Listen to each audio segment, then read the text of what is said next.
You're listening to REIA Radio, the nationally trusted name in real estate investing. We dig deep to discover investors' why in real estate. If you want to skip all the BS and get in investors' heads, you're in the right spot.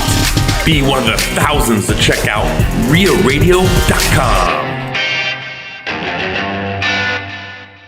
And I think that's one of the biggest lessons that I've learned is that when you start property investment, look outside of your backyard, especially if you have a high income job in a big like liberal city like California, like San Francisco, LA, Miami. Like, don't buy in Miami, like go further up north and go as far as you're comfortable driving when there's an issue happening.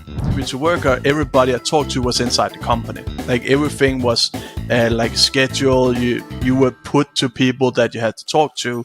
But when you became an entrepreneur and had to go on a network, learn to know people, like, life becomes so much more exciting. And I think that is the best thing about going out and starting something. I'm Danish, and I'm very different from American culture. Is that in Denmark we have something called jantelov, and it's really ingrained into how we do stuff. And it kind of boils down to that no matter how successful you are, you're no better than anybody else. So I don't know what the most exciting part about today's podcast was, but it definitely was the fact that Kasper had a full Michael Jackson poster in his room, just like Dennis did when growing up. I did not. I promise I didn't have one. I don't know what Ted is talking about. I'm just saying I never had one of those, but I was a fanboy. So I have to bring this up in the vein of Michael Jackson and sharing some of the misery that you've doled out on Dennis over the years here for being a fan of his early on. Over the years, so crazy to say that. my hometown was in Mills County, Iowa, and we had a county fair. So Mills County is Malvern was the county seat, which generally gets the nod for having a county fair, right? So in that county fair, they had more or less a talent show. I'll use that term loosely. And it's age bracketed, right? So you have, whatever, 0 through 8, 8 through 10. I have no idea what the Zero. The bracket that Owen's in right now is really high. Yeah. So the bar is low, is my point. But anyway, so every year I would do these. The Michael Jackson look like. Okay, can you shut up and I'll tell you? All right, so Mills County Fair, one year they had like this deal where you had to put a like outfit together, perform. They had different categories, right? And so one year, Michael Jackson was really like hot ticket at the time. So I don't know how to feel about this now, but apparently I did blackface at one time, but I think I was like 8 years old. And it was cool at the time. Like, I wanted to dress up like Michael Jackson because he was like the best pop singer in the world. Right. And so I had my mom made a sequined glove out of a like farmer's glove. Mm-hmm. And I had this kind of like that leather red jacket he used to wear. Mm-hmm. Do you have a picture of this? I'm sure I do. It was in the paper. I mean, I won, obviously. Do you not get into politics? And by the way, the spoiler alert here is I was breakdancing, kind of. Wow. For whatever past. Do you look up to Owen more now? And I had like, I think it seems like in my head that I had smoke bombs going off. Like, it seemed like that happened, but maybe that was just, I just kind of manufacturing that in my head. But anyway, it was super cool. And every year we would try to do like a different little creative thing. So I won several blue ribbons at the Mills County Fair. I'm just saying, it's not the Olympics, but it's kind of close. Since that was Olympics time. That was good. Okay, so Dennis, I'm trying to picture you as a Michael Jackson. I'll show you. Will you I had a wig. I had a wig on with like my mom helped me with what's it called? Like not latch hook, but like crochet extensions or whatever. We were making yarn to like kind of make the look, right? The hair. Yeah. Because obviously you see what I'm working with up here. There wasn't much more of it when I was like, 10 years old. I was about to ask you that. Where were you in your age? Were you any? I had to be 10. Like okay. 10. Oh, you were. Yeah, okay. 10 or 12. I don't know. Whatever. Okay, we'll dig this up. Okay, so no problem. So Dennis, blackface is like a big deal in politics. Like there's some stuff that came out about that over the years. With Owen doing that, do you think that he could ever run for politics ever from this point on? You're speaking to me as if I know what blackface is. It means that he made himself A look black like person. an African American. Yes. And that's what I thought, but I Yes. just didn't want to make that Yeah, assumption. which is really big, and that's a kind of a big deal in politics. There were some guys in politics that did this, and Right. and they got in like some yearbooks, and then they got completely kicked out of politics because they did this Wow. because of being racist. Okay. What I the don't. hell? I don't think it's a big deal, but personally, because I think there's an innocent factor to it. But I mean, what's your opinion on it? Well, as a young child, I mean, you would have, I guess, gotten encouraged to, because you want to be as close to the person as possible. So to be like that, you have to look like them in all aspects, and you're white, and you need to try to get darker. It's hard to hide So all this it's kinda- paleness. Yeah. Like, So in aspects like that, for me, I don't see anything wrong with it, because, as I say, like, you're trying to impersonate somebody else, and on the lighter side, I might have to wear powder on my face to try to look white. So it's like, Have you done a white does face that- costume does before in that- your life? Does that no? Okay, But does that make the black person racist? So I mean, yes, this is a very funny topic. I personally, I don't see race when I look at people. I don't see white. I don't see black. I don't see like Mexican or anything like that. I just see a person. So to me, if I was a voter, or let's say I was somebody in high-end politics, I don't think you doing something like that would affect your chances of being a politician. well, or spoiler getting alert! into politics. Spoiler alert here. I'm never running for any type of politics. Just so you know. But there was something. I mean, I really don't like going on the politics train. So let's jump on another train, like the train that talks about today's guest. okay. Okay.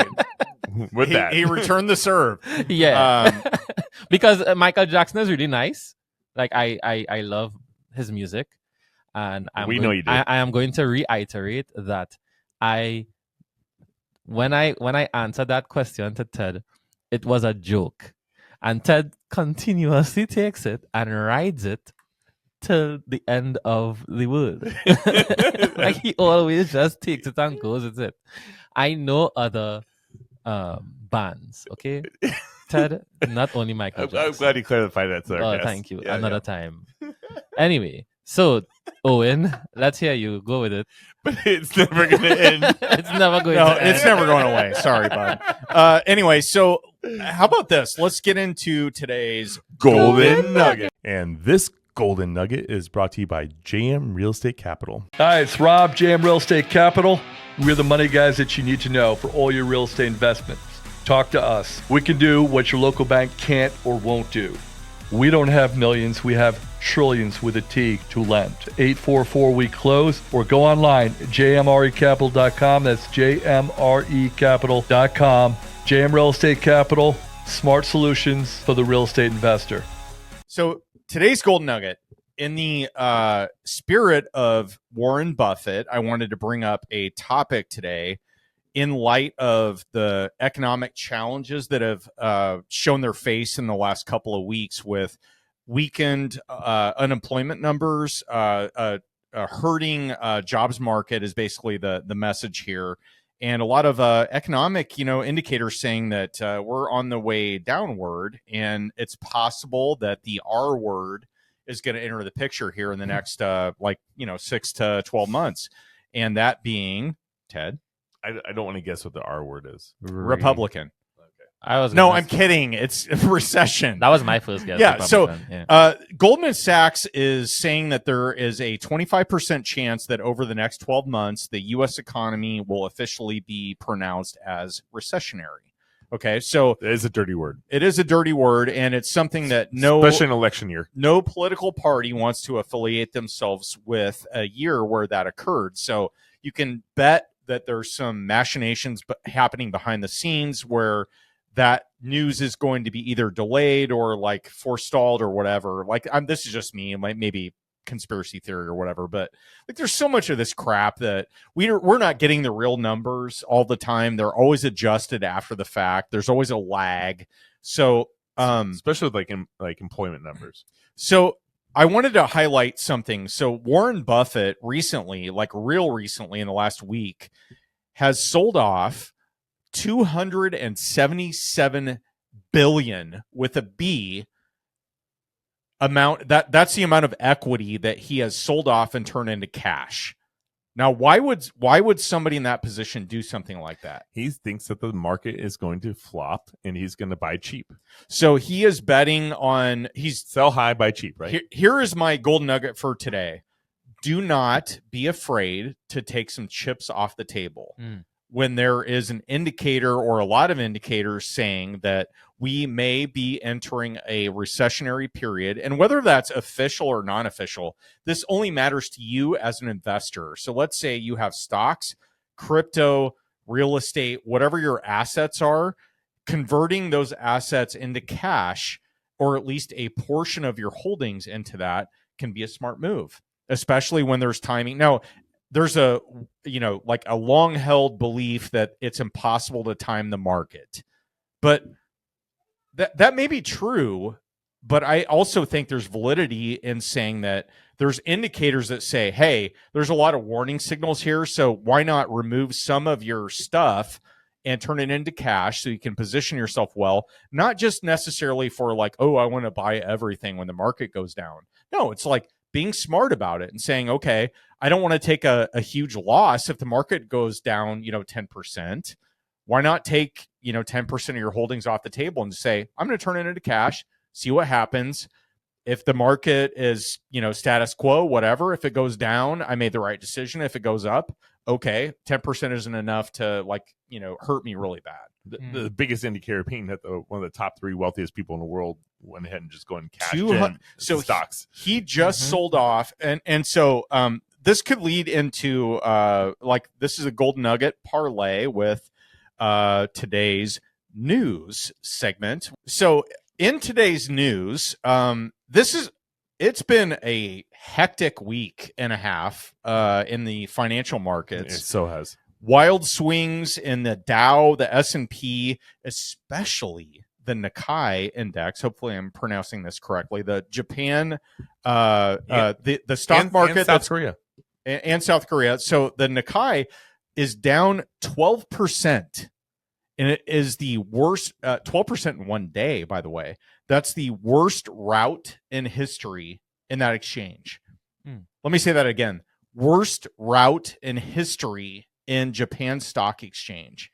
12% one day. That is catastrophic for their net worth as a country. And on the news, they called it a crash. Yeah, well, I mean, I don't know what's worse than a crash, but it's really, really bad. Yeah. Now, when you look in the U.S., so like the Dow dropped over 1,000 points in one day, which is, huge, but the Dow is, eclipsed the $40,000 mark. So percentage wise, it's not as significant as the Nikkei, for example, but it's still big news. I mean, 1,000 points is not a small amount. And that was largely in response to a lot of the economic signaling that's been happening in the U.S., including the unemployment report, which unemployment has gone from last year around this time was 3.5%. It crept up to 4.1% as of last month, and now has eclipsed 4.3%, which the Fed has signaled that their purview is to basically maintain economic stability for the U.S., right? That's their job. So they cut interest rates, they raise interest rates, they set economic policy. And over the next 12 months, when they're predicting when their rate drops are going to happen, they look at all of these indicators. So they look at the consumer price index, they look at the core CPE, they look at the all of these indicators in the economy. And there's a lot of things that are signaling right now, be careful. It's not a bad time to take chips off the table. I'm making some moves right now personally that are in that vein. And I don't feel bad about it, at all. So I'm planning on selling off 3 or 4 different properties that I have that have a pretty good amount of equity. I'm going to make some moves to counteract what I think is going to happen. And I don't think that's a bad move. And I'm doing the same thing right now. Yeah, maybe controversial, but I think people that are in the space that pay attention to the markets, it's not a bad move. So today's gold nugget is, don't be afraid to sell just because you hear on social media that you should keep everything forever and that's the way to do it and whatever. It's not a bad thing to, when you feel fear coming up in the market, it's a good time to sell, especially when there's not a lot of movement in the market and not a lot of availability for assets. It's also good for your relationship to have a little extra money in the account. Well, there's also that. So if you have a significant other that is like, bro, what are you doing? You're self-employed, real estate investor. You probably hear exactly what I'm saying right now if you're in that camp. Yeah. I'm listening to you talking about equity in homes and these different things. And I remembered I'm just going to piggyback on that and tie it to the podcast episode that we're talking about today with Kasper. And there was a question that you were asking him where people invest in the Midwest usually it's for cash flow because, houses here are usually cash cows. Mm-hmm. And then in the coastal states, they usually invest for appreciation with the risk of having sometimes, most of the times, negative cash flow. So when I heard you talk about that, because I heard you mention that one of his properties over 4 years grew $700,000 in value. Spoiler alert, sorry. Yep. And it made me think, okay, what's really the benefit? Does the benefit of investing for capital, not for capital gains, for appreciation, does the benefit of investing for appreciation outweigh investing for cash flow when you invest for the appreciation and then redeploy that into properties? Because he could pull that equity out or sell the property, get that equity, and buy 4 or 5 properties with that, and increase his cash flow significantly. And I guess rinse and repeat that process. Because if you lose over 4 years, let's say you lose like $50,000 in rent roll, you're gonna make it back probably in 2 years when you buy 4 properties with a 700,000 increase. That's interesting. So you're talking about basically converting a big appreciation event in a property into, like, whether you refi or sell that asset, and then you're talking about redeploying that capital into cash flowing assets. So you're converting appreciation to cash flow because, let's use California as the most obvious, example in the room here, where it's notorious for being really difficult to operate, from a cash flow perspective. Like, if you buy stuff there, you're not doing it to make monthly, the monthly nut, right? You're probably going to be negative unless you bought it for cash, and then your cash on cash return is going to be like almost nothing. Mm-hmm. But they're going to get a huge spike whenever there's an inflationary aspect to the economy, right? Mm-hmm. And you're saying, why not convert that inflationary result into cash flow in, say, the Midwest? Yeah. And that's an interesting play. Yeah. I actually like it. Yeah, because I mean, how long would you take? What other reason would you be investing for appreciation? Like, if you're not going to use that appreciation to create cash flow at some, like, why only invest for appreciation? What's the reason for it? To do refinance, to pull out. Yeah, well, I think that's the key. So, like, when you live in a huge appreciation area, so like, let's say in your example, we have Kasper, who's on the podcast today. He has a $700,000 increase in value in his property. Right. So if you sell that, right, like, let's say you sell it, you're either going to have to, like, if unless it was a primary residence, you're going to have to pay a big amount of capital gains unless you do a 1031. Right. Exchange into another property, and they can roll over your gains, into the next deal.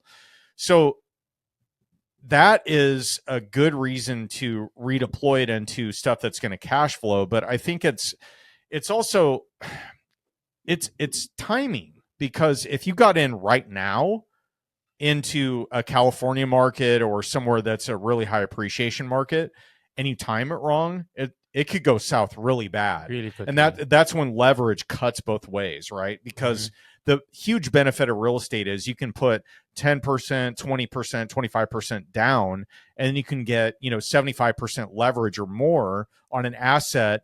And that, if it goes up, let's say you put 10 grand down on a $100,000 property, and that property goes up $10,000, you're not gaining 10% on it. You're gaining 100% on your money you put in, right? And no other asset class can even come close to competing with that. I don't get me somebody on a podcast and I will debate them all day about it. But nowadays, with the way the interest rates, you got to put 40% down on some of these properties to give them the cash flow because your taxes are higher, your insurance is higher, your interest rates are higher. I mean, you got to put more down to make it make sense nowadays.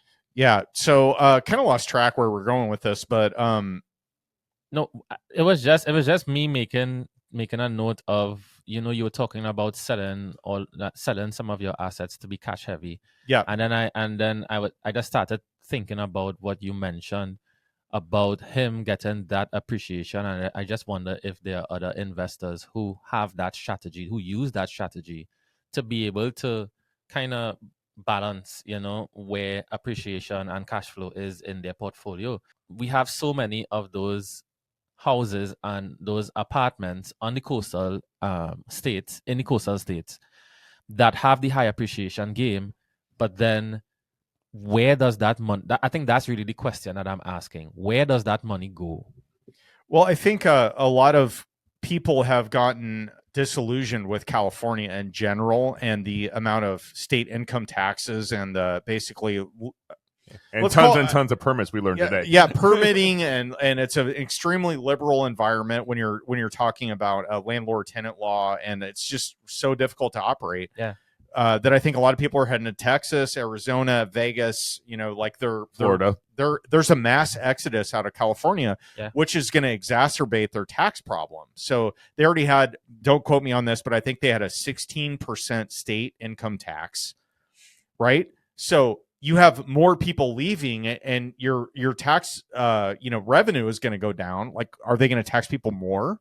Or just make it more user friendly to live there? That's the problem. Is like they have all these high cost, government programs they want to implement, or like pet projects, and they're like, okay, hey, taxpayers, you're going to get a new city park, and they're like, bro, I can't pay my mortgage, or I can't pay my groceries, right? So they're like, I'm going to Texas where there's like a lot less tax. Like, what are we doing here? Yeah. So I think it's tough. I mean, it's tough everywhere right now to operate. It's like they want the people to leave and they want their businesses to leave by putting the taxes up so high. I mean, it's just amazing. But I think it's time to get into these podcasts with Kasper. A great podcast, property manager, real estate investor, and also, as you alluded to, the guy that creates the commercials. Yeah, you're welcome, everyone, for having this guy. And now you can target him on social media and just pester him for having Hulu ads out there. No, I'm kidding. Kasper, fun guy. He talks a lot about his background in software development and working for larger Fortune 100 companies and leveraging that experience into, like, he's moved all across the globe and he's lived in some pretty kick-ass, high cost of living places. But he's been a high income earner, and obviously his wife too. Yeah, and he talked about basically along the way how he wanted more control over his assets, where his money's going and invested in, and that's why he turned to real estate. And you'll find out more about why and the specifics along the way, and some fun stories. Guys, he's got some really good stories. He does. I mean, some of the best stories we've had. Yep. All right, let's get into this episode with Kasper Sogaard. Welcome to REIA Radio, episode 134 with Kasper Sogaard. That's great pronunciation. Did I get it? Yes. That's perfect. Dude, I'm impressed. High five for that. Winning. Kasper, I have a question for you. True or false? You are the one person responsible for all of the ads on Hulu. Not totally true, but kind of true. So I allowed all the content to come in to be shown in ads. So, all right, let's end this podcast right now. No, I'm kidding. We have a couple of shows that we watch on Hulu that my family and I do, and it's like my wife, every time, she's so used to fast forwarding through commercials, and you can't skip ahead on Hulu. So she's just like, why are they stupid ads? Like, she can't stand it. Wait, Amazon Prime does that now too. Yeah, they just recently did. Probably also thanks to our that's also my fault. So is it really? Oh my God, I was totally guessing. So I used to own the whole ingestion pipeline for both of those companies. Like first at Amazon, and then later at Hulu, and then actually I went back to Amazon afterwards again just to make sure they did their things right. So I owned the whole content ingestion pipeline. So that's when the studios like have like ads, video, poster art, stuff like that. They have to send it to us. There has to be like a formal software way to kind of get that content into Hulu, get in the right place so we can show you those great ads. So I owned all of that logic and like all the tools and everything that went around that. I still remember sitting watching Hulu myself at night, and I had the same ad come on like 4 times in a row. Oh yeah, that used to happen all the time. Yeah. So I took my phone call up and I called my sister team and like, hey, what the hell is going on about that? So they actually got that fixed that night because I called them for that. I cannot wait to talk. This may be the one episode that my wife actually listens to because of this. Like, hey, you want to hate on something? Tune into this. No, I'm just kidding. But no, that's really interesting. So you got a software engineering background, and it looks like product development, product lead type of roles with some pretty dang big tech companies. You want to give a quick rundown of maybe your background and kind of the stops you've made along the way? Yeah, I can start out early. So Sure. I still remember when I started software programming. I was 9 years old. That was in 1994, and I went and I bought a small green book. I remember it's like this big. It's called My First Website, and I learned HTML. That's how I got started. At 9 years old. Yeah. Wow. I was always fascinated by that, and I still remember the first website I ever built.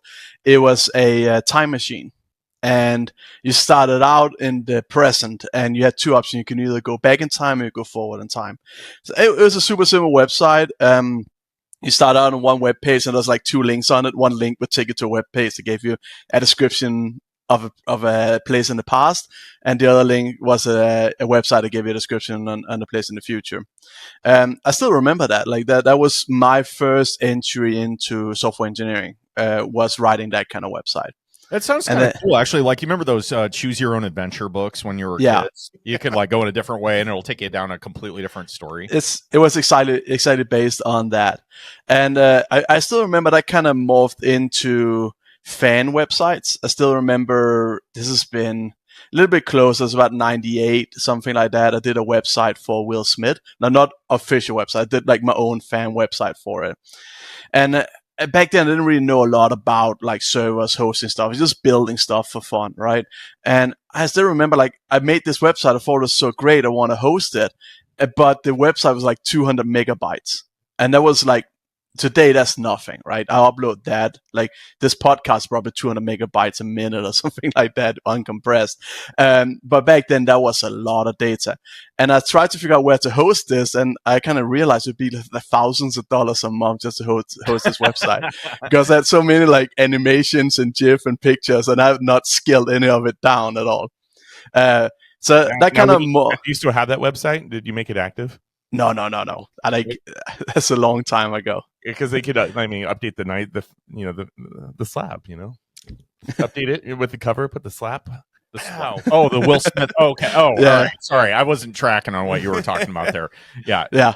So are you still a Will Smith fan now that? Kind of. I try to not kind of like I try to separate the artist and the art a lot with all I do, because else you just get disappointed nowadays. And I still love his music and his movies from back then. So I can say I'm still a Will Smith fan. I Am Legend 2. Cannot wait. I am so pumped. I'm gonna go see it in the theater for sure. So we did a family trip up to Missouri and out right outside the Ozarks there, and they had a car museum there that was all movie cars, and they had the GT 500 that he drove in the movie there, and so that was pretty sweet. Nice. I was like, will they sell this?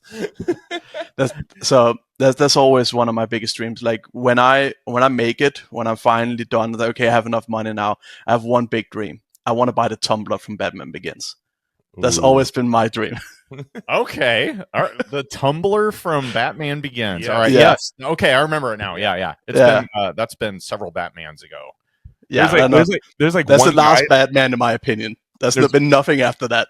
There's one guy that has a warehouse with a Batman vehicle from every movie in it. Yeah.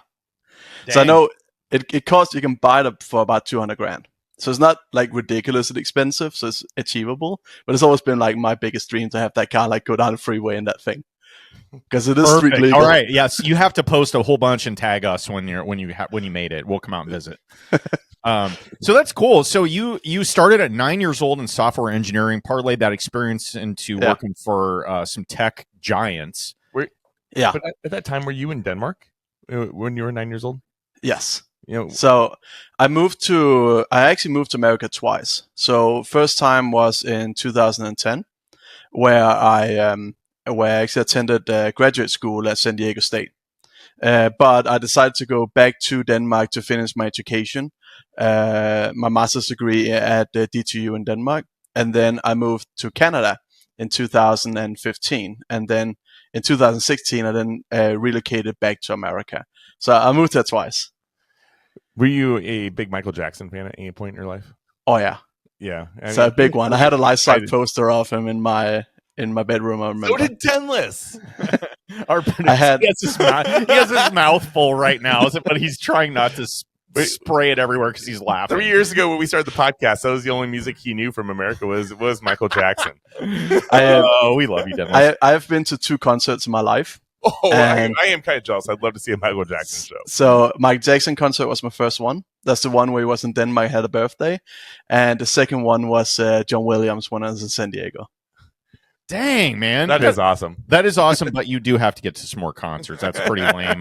Yeah, no, I don't have time for it, man. I'm working way too much. Okay, so I have a note here. So you lived in Canada. I mean, that's a big place, but we'll call it Canada. Yeah. San Diego, Los Angeles, Miami, Vegas, and obviously Denmark.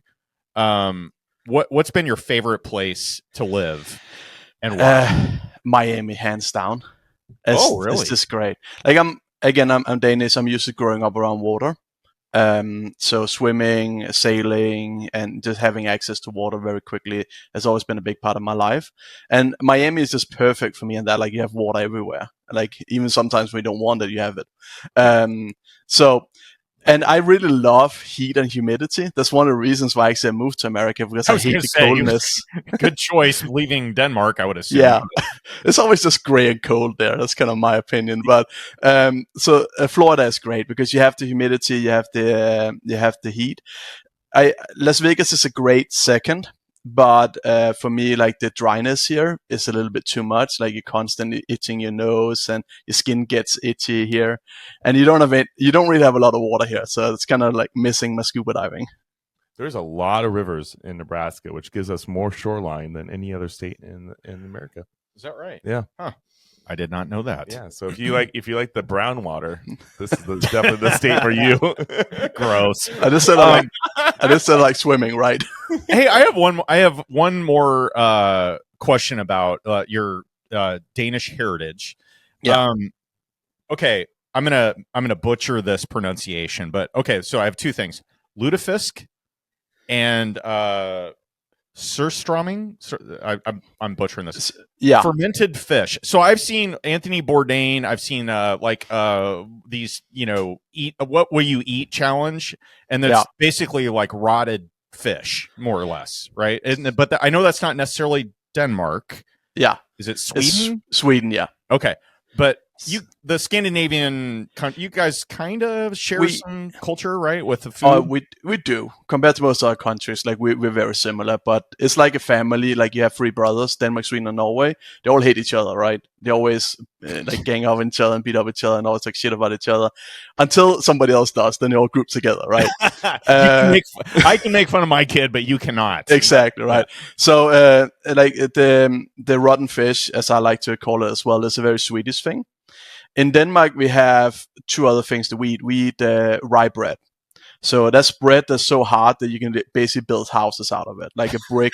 It's like a brick. Like, I have rye bread. I get it. I go to a German baker and get it. I have like a special knife with serrated edge on it. I need to like saw through the bread for. But it's so good, like fiber. Like, you can basically live off it. It's like perfect bread. And then we have licorice. So you guys know that here is black licorice. Ooh. Yeah. And like the black licorice here in America is normally what we call the child licorice in Denmark because it's so sweet.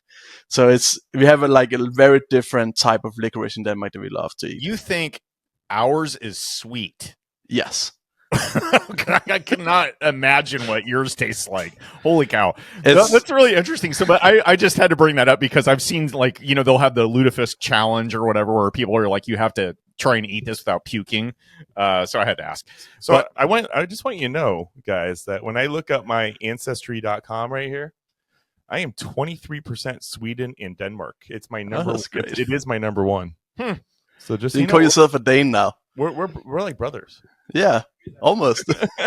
23%. Little does Ted know there was a huge data breach on Ancestry.com, so now his DNA is being sold all over Scandinavian countries. Well, you knew that before you signed up, right? That was going to happen. Is it true that ignorance is bliss is Ted's life motto? I was always just excited because I heard Sweden had the biggest ratio of women to men in the world. Well, that's Sweden. That's not Denmark. Well, it's Sweden and Denmark. They're like sisters and brothers. Oh, that's like saying Mexico and the United States are the same. But kind of they are now. Come on. Yeah, it's like Jamaica and Trinidad, right? Okay, I've heard that too. Yeah, I don't think it's that high. You actually notice it, but I've heard it too. Yeah, I'm glad. Thanks for clarifying. Yeah. Okay. So tell us. All right, you've began your long voyage to various hot places in the U.S. and somewhere along the way, you found real estate investing as something you were interested in. Yeah. Want to give us kind of a rundown of what happened then? Yeah. So we kind of got sidetracked a little bit. We're telling them my story because that kind of leads into real estate. Yeah, I noticed that. Okay, so I started out at 9 as software engineer. Not software engineer. I started out programming at 9. So I went to school in Denmark. I had my own consultant company when I was 14. Doing software development for corporations. One of the things I specialized in there was expert systems. So basically coming into a corporation and kind of notice how people are working without computers and bringing computers into that, kind of streamlining the approach. I then graduated from university in Denmark, and I wrote my master's project together with Microsoft. And I actually got a full-time job there afterwards. But I decided to not accept that and go with Amazon instead because they wanted to bring me to America. So I came with Amazon first through Canada for a year to get the L1 visa and then get into America afterward, where I moved down to LA to work for Prime Video. So long story short, working for Amazon and all these other FAANG companies, you have a pretty high income. And I am an extremely frugal person. So I still pay the same amount for my house right now as I did when I rented a 1-bedroom apartment when I moved to America. So, and you see, like my living room had like that's not the American way, man. You're supposed to like buy as much as you possibly can. Oh, I don't. I'm opposite of that. Like I have almost no furniture in my house because I only buy like what I need. So that kind of leaves me a lot of spending cash, and I put that into real estate. And the main thing for me there is that I looked into Bitcoin, like as all other engineers do. I looked into buying stocks, but for me, looking at Bitcoin and understanding the technology behind it, like I know this is a pyramid scheme, it's a scam, but it's not really so much if you're gonna make money on it. Like you can make a shit ton of money on Bitcoin. It's just a matter of when that drop is going to hit and when the pump and dump hits, right? So if you get in at the right time, you get money on it. But for me, that was more like gambling, and the same thing for stocks. I didn't really see a correlation between how a company was doing and how the stock price was performing. So like I went into that looking like, how can I invest in something knowing that this is a good investment when to me this looks like gambling? So real estate is one of those things I looked at where I can have an impact on it. And I know like the value of that is going to go up over time, and I can come in and kind of use my own expertise to increase the value of it, where I can't do that with Bitcoin or stocks, right? Because I have no impact on it. So that's kind of how I got into real estate investment. And it's always something I want to do, but I never really thought that I could do it, that I had enough money to do it. And I remember this has been in 2018, maybe early 19. I started watching Grant Cardone. and on YouTube, and I just bought my first single family house in LA. And I kind of listen a lot to those videos. My wife loves to watch it as well. And we were kind of talking, and we found out that, like, while what Grant Cardone is selling is not really what we want to buy, but all the things that he says between the lines and all the things he talk about real estate investment and why it's so great, I could really identify with. So that was one of the catalysts for us to actually get into real estate investment. So we decided to sell our single family house in Reseda. And as soon as we sold that, we went out and bought a fourplex in LA instead. Was that your primary residence? So you Yes. bought a single family home to live in, and then started going through the process of kind of like real estate investing discovery, and then that's where we're at now. Okay, exactly. Did you know you're house hacking at the time, or were you just kind of doing your own thing? It was not really house hacking, because we basically got out of it without losing money, and that was kind of happy for that. So like the single family house we bought a new build construction house in Reseda. And the area we bought in was not that great. And there's a whole other story behind that that we can sidetrack on as well. Where it ended up being 2 hours drive to work every day, which was another the huge catalyst to why we sold it. One way? Like you had to drive one way. Yeah. It was 20 miles. It's 2 hours. It's LA. Don't move there. Crazy, man. Like people that I don't understand the whole, like that's 4 hours of driving. No thing.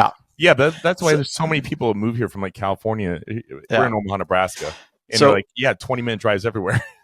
I used to live in Marina Del Rey, and I worked in Santa Monica, right, when I worked for Amazon and Hulu.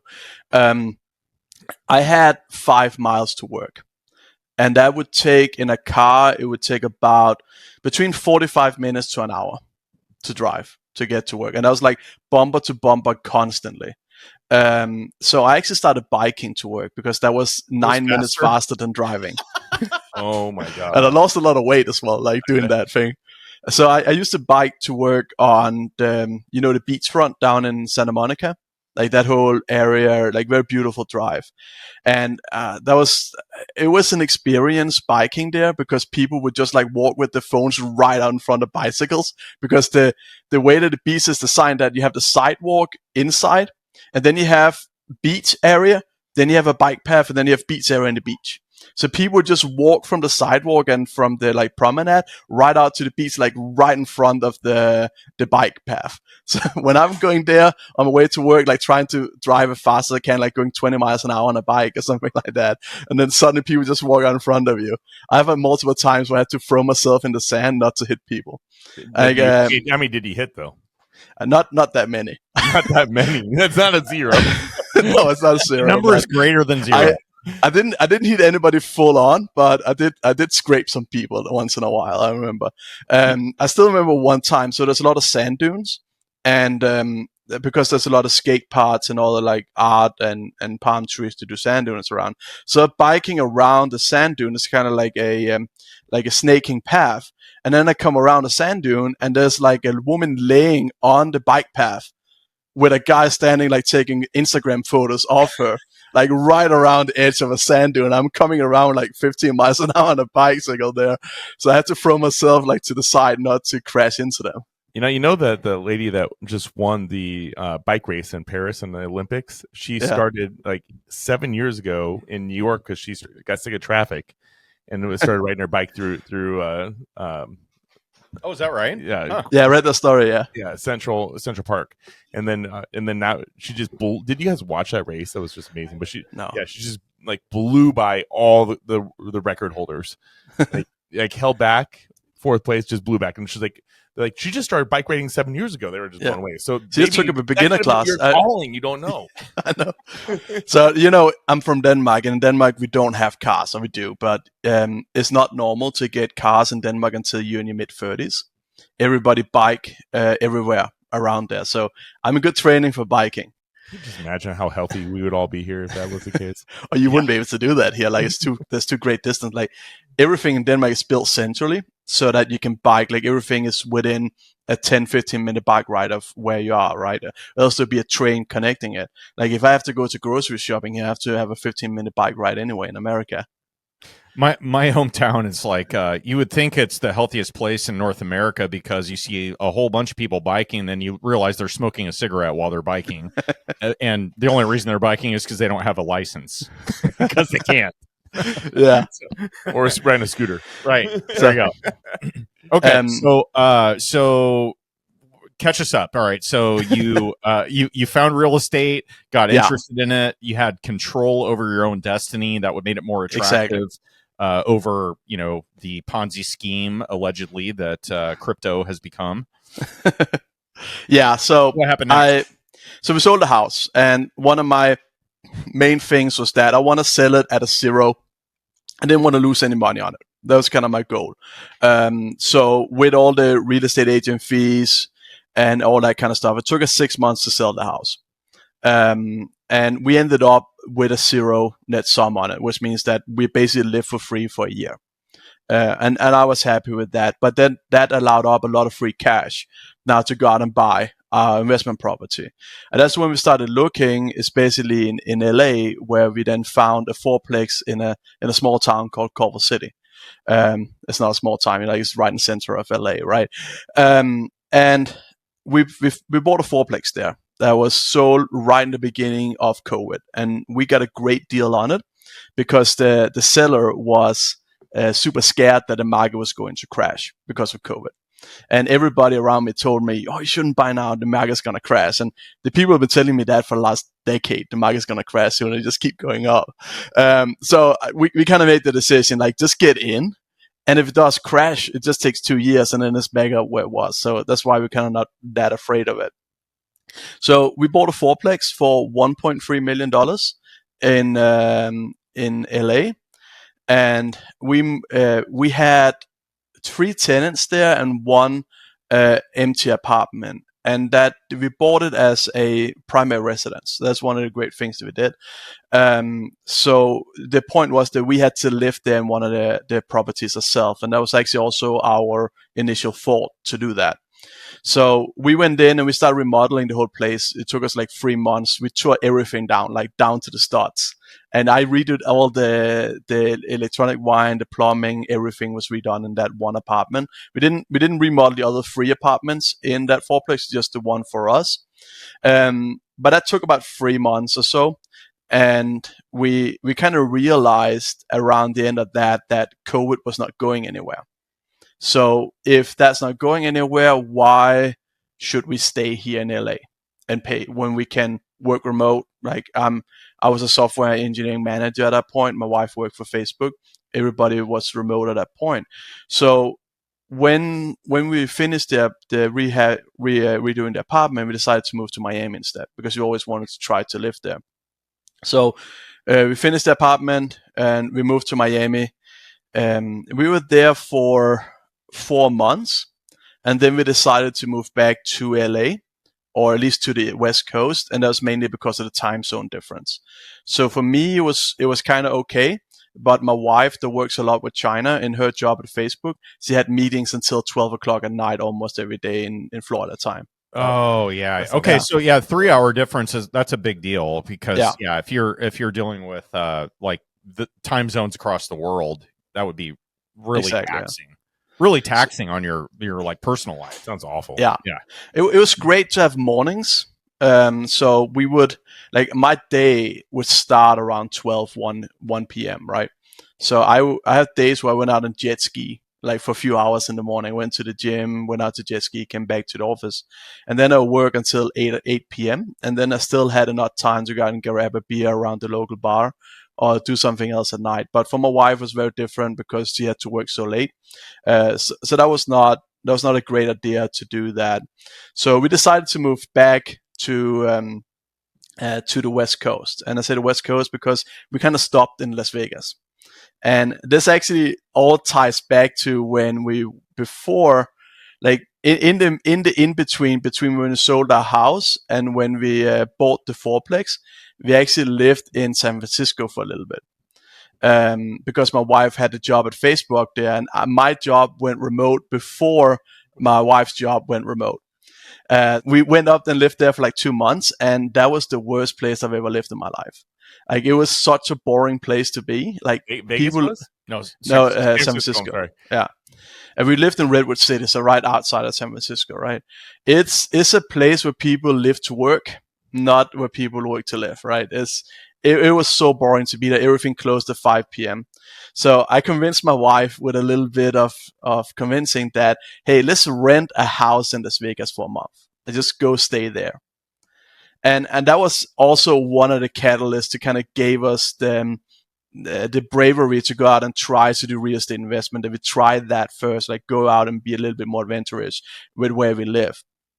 So anyway, when we moved back from Miami, we decided that we didn't want to go all the way to LA. We wanted to stop in Las Vegas.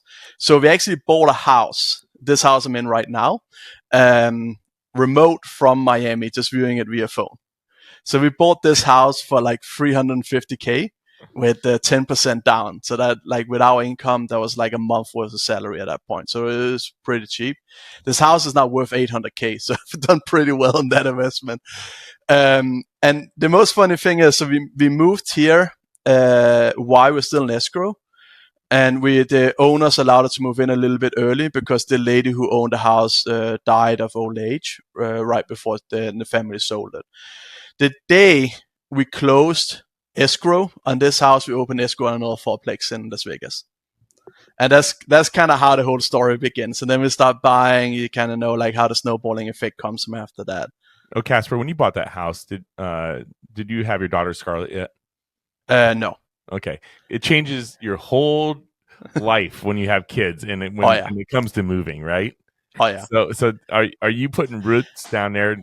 And are you putting roots down because you have a kid on the way and your daughter? No. Okay. I do think we should put roots down, but I don't think we need to yet. Scarlett is almost 3, and we have the second kid, a boy. We don't have a name yet, coming in about November. I think we should probably put roots down in a few years, but I don't think we need to do it right now. Where do you think that would be?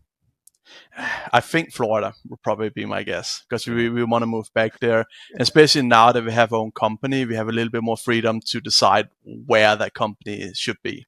Start stuffing some money away for insurance premiums. Yeah. By the way, like, I know you know that already. Well, but we're not done with the moving yet, because I moved back to Florida, right? So, I know. One of my business partners is in St. Petersburg, and I think she said that her insurance is $25,000. Yeah, for a single family house. For a single family house, yeah. It was expensive, but I have a property like the fourplex I bought right after this house in Las Vegas. I'm paying flood insurance on it in Las Vegas in the mountains, because apparently if the ice melts in the mountains, that house would be like in the path of where the water will go down. So I'm paying flood insurance on a house in the middle of the city in Las Vegas, where literally my neighbors are not, because the houses on the other side of the street is like 2 inches higher. So therefore they don't need to pay flood insurance. You know, I have an interesting anecdote about the flood insurance thing. So typically when FEMA maps out where the 100-year floodplains are, and that's how they determine whether or not you have required flood insurance or not. So rounding up, because I realize, you know, they have so the standard mortgage for a primary residence is going to be 30 years, right? So when you look at 100-year floodplain, rounding up, you're looking at a 1 in 3 chance that during that 30-year mortgage, there's going to be a catastrophic flood. Is that, you following me with the math here? Yep. So that's how, like, FEMA is looking at the risk basis on this, and they say, okay, there's a 1 in 3 chance that this dude buying the single family home in the mountains in Nevada is going to experience a catastrophic, you know, weather event that's going to flood that home, and therefore we're going to underwrite the risk accordingly. So they carve it out to where they have profit and, you know, overhead and all that into the product. And that's why they arrive at the premium they arrive at. You know, a crazy thing is that I actually just added flood insurance to my house. I don't live near water. I'm 30 minutes from any water, but we had some crazy storms last month, and we had some damage in the yard that would have been classified as flood damage. And when I redid my insurance, believe it or not, my insurance went down like $400 adding flood coverage. Oh, that's a good deal. Huh. Yeah, that's weird. I mean, the argument you can make is, like, I would guess that you seem like a numbers guy. Is that fair to say? Yeah, I would say so. Like, yeah. There's an argument to be made for self-insuring. So if you have the discipline and the wherewithal to bank the amount of premiums that it would cost you to buy flood insurance, which is crazy expensive most of the time. So what happens a lot of times is FEMA, they'll have requirements. So like if you go and buy a home that's in a flood zone, they're going to require you to get flood insurance on top of your normal, like, regular homeowner insurance, right? And when you go, and so you can buy the standard FEMA policy that is like crazy expensive, or you can go to an insurance broker, and typically where it's going to get, like, they have a list of insurance carriers that will provide a flood insurance product. And a lot of times it ends up in Lloyd's of London, which seems to be like the last resort for insurance carriers. But you can get a good price break on flood policies. But that's typically what happens when you're going down that route. So the argument could be made, like, if you banked your money, but it's all a timing thing too, because, like, let's say you're like, all right, I'm going to put away $3,000 a year that I would normally pay for flood insurance premiums, and I'm going to do that for 10 years, and then I'm going to have $30,000, and that could pay for remodeling my basement that's going to get flooded by a potential flood. But if it happens in year 2 and year 4 and year 7, like, you're screwed, right? So there's a case to be made for it, for sure. So with real estate investment, like, do leverage as much as you can. That's kind of my philosophy around this. And one thing you need for that is down payments. So whatever I do, I always go for a 20% return on investment. So that's kind of my goal. And so when I do the math on those kind of things, like, there's also the things, for example, with cars. Like, I'm paying a premium for having my car. So I need to pay every month for that, or I can put money aside in the bank account, and then I don't need to have an insurance instead, right? So legally speaking, or we call it self-insured. So I think it's the same thing. I haven't really looked into flood insurance, but looked into the car insurance thing. The main thing that I do calculate is that, yeah, you can save some money on that, but the consequences of that is so much worse than what it is just paying the premiums every month, because the amount of money you have to put down in the bank account to have the car insurance, not having to be required to buy car insurance, is so much that you can you can basically buy 4plex in Las Vegas for that kind of money, right? That's fair. And on top of that, like, your lender is probably not happy about your self-insurance, right? Because they're much more happy with having, like, an insurance company know how to deal with if that happens, right? So you have a lot harder time finding a lender if they even would accept it. And so that's why I kind of looked into it, but it doesn't really make sense in the long run to do, especially not if you can go out and find a 4plex and go invest in that, or a single family home instead, right? Yeah. So I'm curious. So you bought a single family home, then a 4plex, then it sounded like another 4plex in Vegas. And what now your portfolio has grown since then, but what did you do with those first few properties from I bought it, sounded like the one in Reseda didn't like it was fairly close to break even. Is that fair to say? Not much profit. Actually, I made like $2,000 on it. I think that was the total number. Yeah, but it was a new build. Like, I get it. So, like, you're paying for a house that you want, not necessarily a house that pencils out to be like a great deal. That's exactly, you know what I mean? It's different when you live there. But so then 4plex, and then new 4plex, and then moving on from there. Like, so when you're going to sell, what's your approach? Like, what's the plan for the money? Like, how do you disposition it? All that. So my long-term goal is to sell all of it and then buy one bigger property in a nicer neighborhood. So one of the funniest thing with real estate, especially also property management, which I learned, is that the more you make, the less work you have to do. And it's kind of like a fun thing. But if you think about it, especially all the properties I own right now are all low income properties. And the same thing for a property manager. Like, when you start out being a property manager, you would normally get all the low income properties. And let's say, for example, you're a 10% property manager, you make $1,000 a month per what's it called? Sorry, let's say $1,000 a month is in rent for low income property, and you're a 10% property manager, you make $100 a month per property. Per unit. Yep. Yeah, per unit. Yeah. So if you have high income housing instead, for example, let's say a single family home that rents out for $3,500, you're gonna make $350 per month. But who do you think is gonna have more maintenance requests? The low income housing that's barely put together with duct tape, or the nice single family home? Okay, so what was your next move after so the traverse across the Canadian wilderness and into the heat of Miami over to Vegas, brief stint in San Francisco? What happened with you guys after the fourplex? Yeah. So after that, because of COVID, my wife's job had changed a little bit, so the amount of hours she had changed.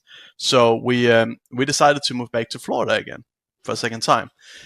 So this time we actually bought a house, a super old house on a 1 acre lot, with the intention of going in and kind of building our own house on it. And we then moved to Florida, and this is in 2021, I think. Yeah, 2021.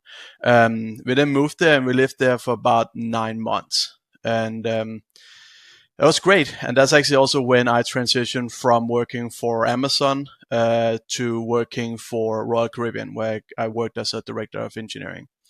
It was a great place, but sadly, this is right up to the layoff area.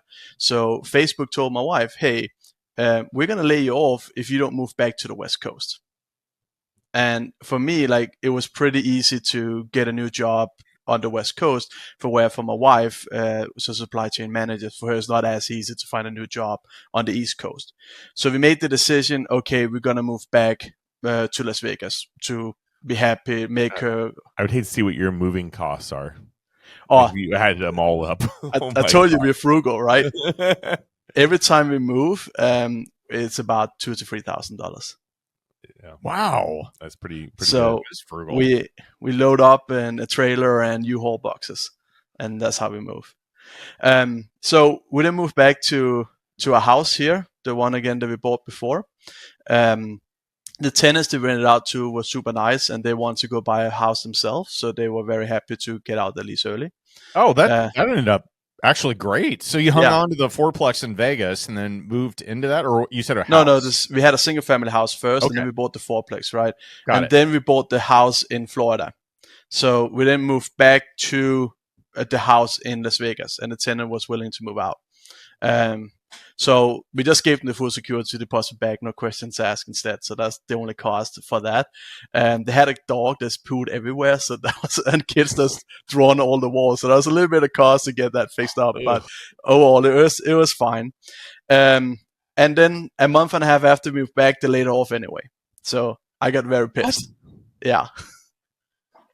So, oh man, Corporate life. dude, I tell Yeah. you what though, like it should validate your decision now to like hang your own shingle and start a company, and because you have control, and that comes Yeah. back to what you said before about like looking at investment alternatives where you could, you know, go into crypto or the stock market or whatever, but you have no control, and the PDE ratio is going to be like completely crazy compared to what it should be, and then you have control over real estate. So I love this story. It's coming full circle here. yeah, there's a lot of risk to going on your own, of course, right? But it's Sure. a controlled risk.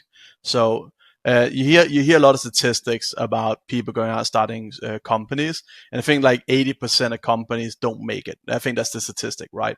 But what you have to think about that is that most of these companies are people who just got a bachelor's degree in business. They go out and start a business, and they have no idea what business they want to start. They just know they want to start a business. And then they go out and try to find something they can start a business with, and that's why they fail, because they have no passion, they have nothing, just looking to start a business, right? Where what I'm doing is that I had an insider understanding of the problems that property managers face. I have real estate investment knowledge, I have software engineering knowledge, so I have all the skills they need to kind of run this kind of business.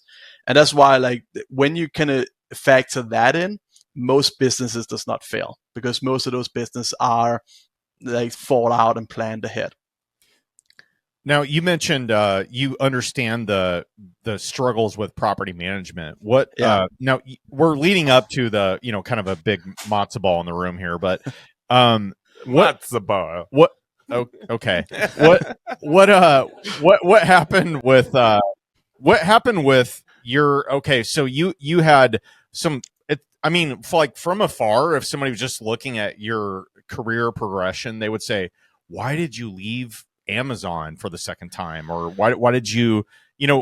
What happened that was the catalyst for you to say, F it, I'm going to go out and hang my own shingle, because that's where you're at now, right? You're an entrepreneur.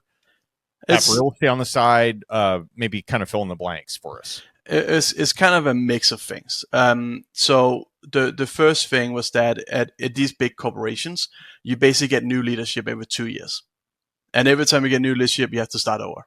And I just got so tired of that.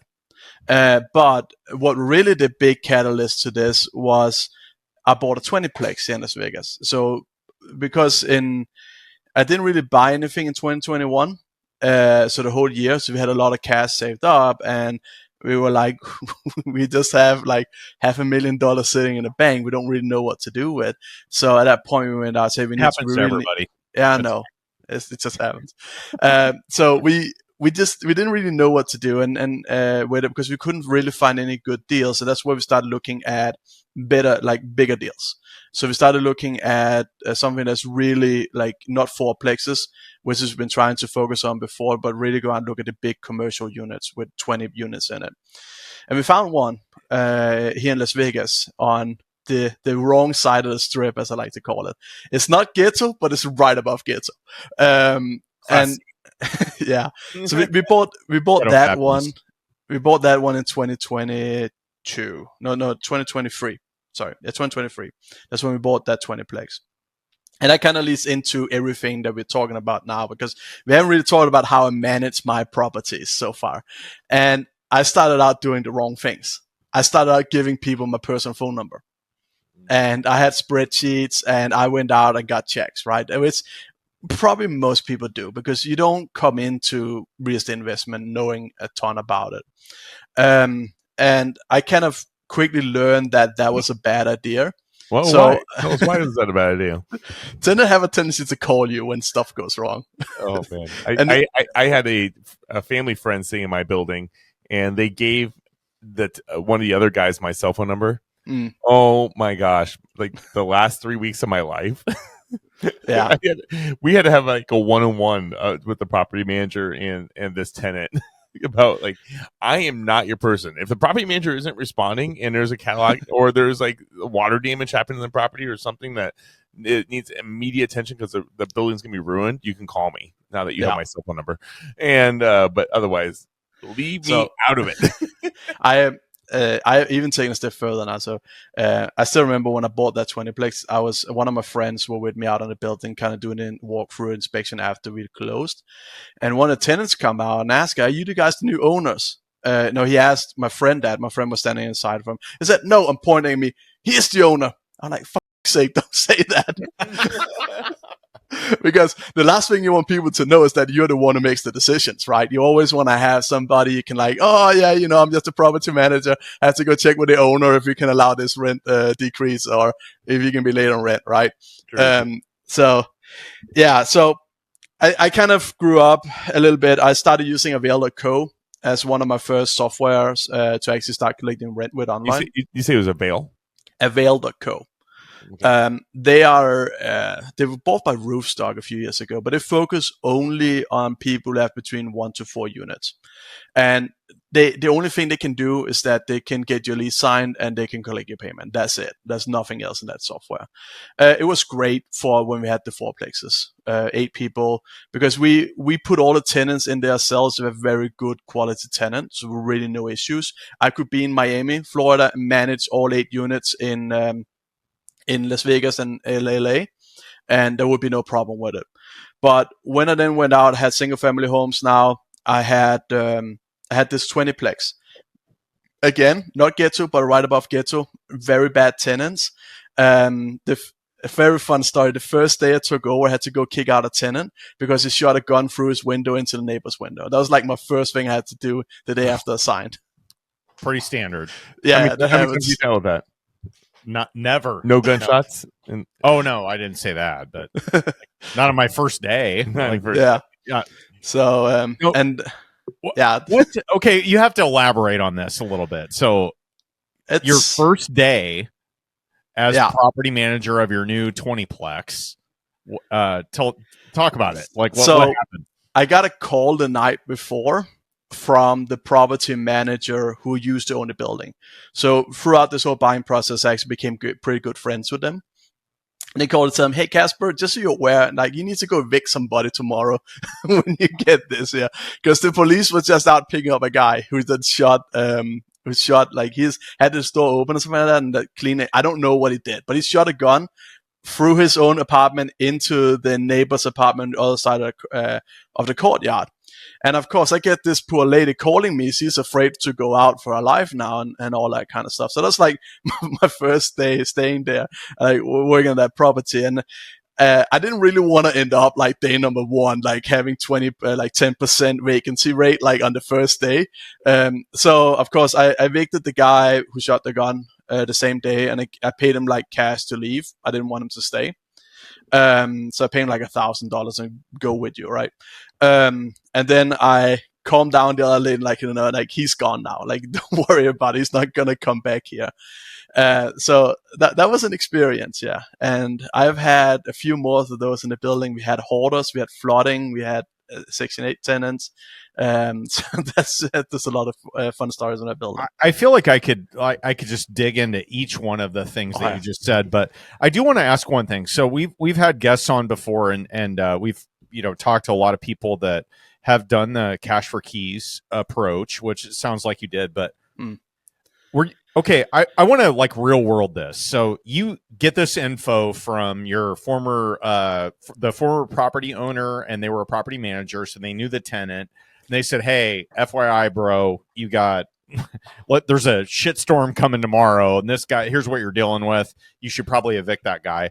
Yeah. What were you feeling at the time? Like, what was the range of emotions that you were going through, and what was it like when you approached that tenant to say, "Hey, dude, I don't want you here. Get out." Yeah. And offer him money? Like, I mean, that sounds really stressful. Like, what could you describe it? So for the building itself, I was not really that stressed because every time I buy, I do all the math on it. So I know for a fact, even though I have to evict this guy, I know I'm going to be good. So I'm not too concerned about that. My main concern was that, like, I'm Danish. Like, we don't have guns in Europe, right? And go deal with somebody who have a gun. That was a little bit nerve-wracking for me, but that kind of stuff, like, you just have to do it. Like, it's not really that, like, you just have to go out and do it. That's kind of my philosophy around that. And that's probably also why I decided to do the cash for keys, to kind of not have an argument with him, because he has shown that he is not fully there yet. Like, shooting guns in the neighbor's room kind of mean there's something wrong with you. But so I didn't really want to have a prolonged argument, a prolonged eviction process with this guy. So I just came up, "Hey, you paid $1,500 in security deposit. I'm going to pay you $1,000 if you get out tomorrow. Are you fine with that?" Right? It's like, can I get like a week? I said, no. Like, sorry, I talked to the owner. This is the deal that we can give you. If you don't go out, because we got the police report, you're going to get out, you're not going to get a dime. Right? So that was kind of my approach, to kind of go be a little bit nice, not engage him too much, and get him out of there. So he did move out the next day. And I started rehabbing that unit. I've done that a few times now. I had owned the property for about a year and 3 months now, and I've replaced about 50% of the tenants. And Right. how many times do you think you've done cash for keys now? Twice. Okay. So Did I it don't go like, were they both successful? I mean, would you say that's a good approach? I would say yes. I think the mistake that I've done with those 2 times with the cash for keys was that I paid too much. Especially for low income tenants. I offered, normally my approach was, "Hey, you're going to get your security deposit back, or part of it, and then you get out, and I deal with whatever's left in that apartment afterwards. Because if I have to go through the eviction process, it's going to take me 4 to 5 months anyway, and especially during COVID, right? It's going to take 4 to 5 months. You'll have lost rents and all the court costs. I've got lost rents. I still have to do all the repairs to the unit, and the deposit is still going to be gone, right? Yeah. So, in my opinion, as long as I can get them out tomorrow and just lose the deposit, is a win-win for me. Learning a little bit more now dealing with this kind of tenant is that I could probably go on with half of what I've actually paid them, and they would still have moved out. But in the end, it was a win for me in both situations. I have a Section 8 tenant in LA I'm trying to get Kasper keys from, but he refused to move out. But he's paying like $1,200 for a 3-bedroom apartment in Culver City, so he's never gonna move. Oh yeah, so she's like, bro, I'm in this for life. Yeah. So buckle up. All right. So I'm going to go out a little bit on a limb here and boldly state, as Ted just challenged me to do. So it seems like I operate mainly in the Midwest in a couple of different states, like 3 different states, and that's it. And most of them are very conservative and landlord friendly.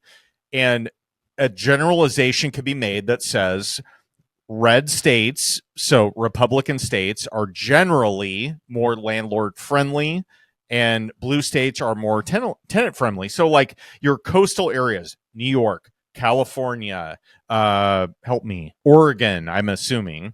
Maybe some parts of Arizona. Yeah. And like, so what is it like trying to, can you contrast the two? So do you have any assets that are, more liberal versus more conservative areas where cash for keys and evicting people is like not such a crazy headache? Well, compared to California, everything is conservative. So I have properties in Florida, Nevada, and California, right? And my main advice is that do not buy in California. Unless you want to buy my property out, of course, then buy that. So you're willing to sell that right now, is what you're saying? Yes and no. I have an interest rate of 2.9% on that building. Is it assumable? So, yeah. Like a single family house residential loan. So I'm never going to get rid of that building. But if don't buy, it's ridiculous. It's broken promises across the board. So one of the things that we have during COVID, they told us you cannot raise rent. And I have this Section 8 tenant who's paying like $1,200. I'm like, I want to raise rent. So they told us $1,200 in one of the biggest cities in LA. Yeah. I mean, I texted, I sent an email to the city and asking like, hey, what the hell? This is not fair in any way, right? And they said, we did the math, and in the general cost of all of LA, we think $1,200 is a fair cost for a 3-bedroom apartment. Okay, that was literally. So just so you know, I just signed a tenant for a year on 24th and Vinton in Omaha, Nebraska, which is like, a average C-class area. Yeah, and I'm getting $1,500 a month for that with that's ridiculous with furnishings in it. Just all the other people in the fourplex pay about in its conversion property. Yeah. all the other people in the fourplex pay between $3,300 to $3,500, and she's paying $1,200. So I really want to get her out, but I can't do anything. But get back to the whole. For how long? It's just been there since 2005 or something like that. There's no process to no, it's infinite. Yeah, there's nothing. As a landlord, there's nothing I can do to get rid of this tenant unless he breaks the law. She can require to get another year lease. They raise their numbers every month or every year. I mean, no, as that's the thing with COVID. That's the broken promises, because they said that, hey, like during COVID, because everybody is at risk right now, we don't want people to come homeless, so you cannot raise rent. So they had that moratorium in place for 4 years, and landlords are like, what the hell, guys? You can't do this to us. And the city was like, oh, don't worry. Once COVID is over, the moratorium is lifted, then you can raise the rent by what it should have been raised throughout all these 4 years. And they say, okay, I'm okay with that. Let's help people out a little bit. COVID, everybody is having a hard time, all that kind of stuff. I'm okay with that. I bought the building doing the math, so even her paying $1,200, it still makes financial sense for me. So I'm not losing money on having her there, but I would like to make more money on it, of course, right? Then the moratorium ends and the city comes out like 3 months before. Oh yeah, by the way, you're not going to be allowed to raise rent from what it was you should have been raised for the previous time. So now you cannot raise the rent. At all? On top of nothing. No. And on top of that, she's a Section 8 tenant. And that means that Section 8 has to approve her new leases. And if I don't get an approval from Section 8, then she defaults back to the previous terms on the previous lease. So what we then found out was that the moratorium would end in I think it was May and March. May and March. Yeah, so March. She has to sign a new lease in January 1st. So we knew the moratorium was going to end, so we knew we could raise her rent by like 5 or 6%, which I wanted to do, but I couldn't do that because the moratorium hasn't ended yet. And so I now have to have another year on the previous rent before I'm allowed to raise the rent next year. And again, I'm not allowed to raise it like all grouped together.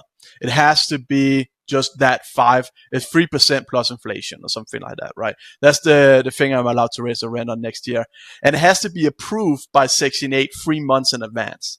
If I don't get that approval in Section 8, they just default automatically to it. So, but you're talking like $50. Yeah, but still, over a year, you want to raise that every year, right?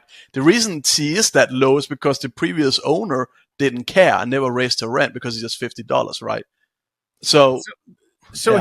here's the question, man. Like you see people that like yourself included, you own properties in like really like high appreciation areas that are generally fairly well protected by landlord tenant law due to local legislation, right? So they have rent control, et cetera, et cetera.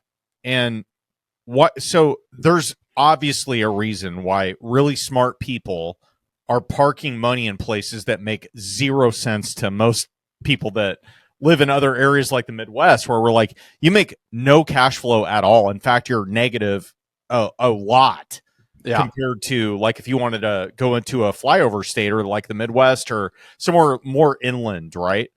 But there's a reason. Why are you still there? Like it's the appreciation in the room is like the elephant, right? Yeah, like I do. So I bought it for 1.3 in 2020. It's about worth 2.1 now. So 4 years, your property has gone up $700,000. Exactly. Yeah. Yeah. And more than 50% gain in equity. That's why, right? It's not cash flow, it's equity. And I do make about $10,000 cash return a month on that property. So it's not a bad deal, but it could be a lot better, right? But that goes. What are the taxes on that? Oh, that's a lot. Like the property taxes and all the city taxes and licenses. Not great. The amount of licenses I need to have in California is ridiculous. Like I don't even know half of them. I'm just guessing. Like throwing money to the government. Is this the right license I need? Because it's impossible to figure out. The government doesn't even know what license I need.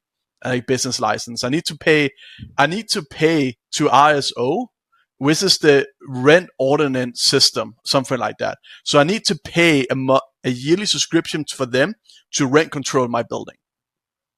Like here's a bonus for handcuffing me on how much money I can make and my family. Yeah,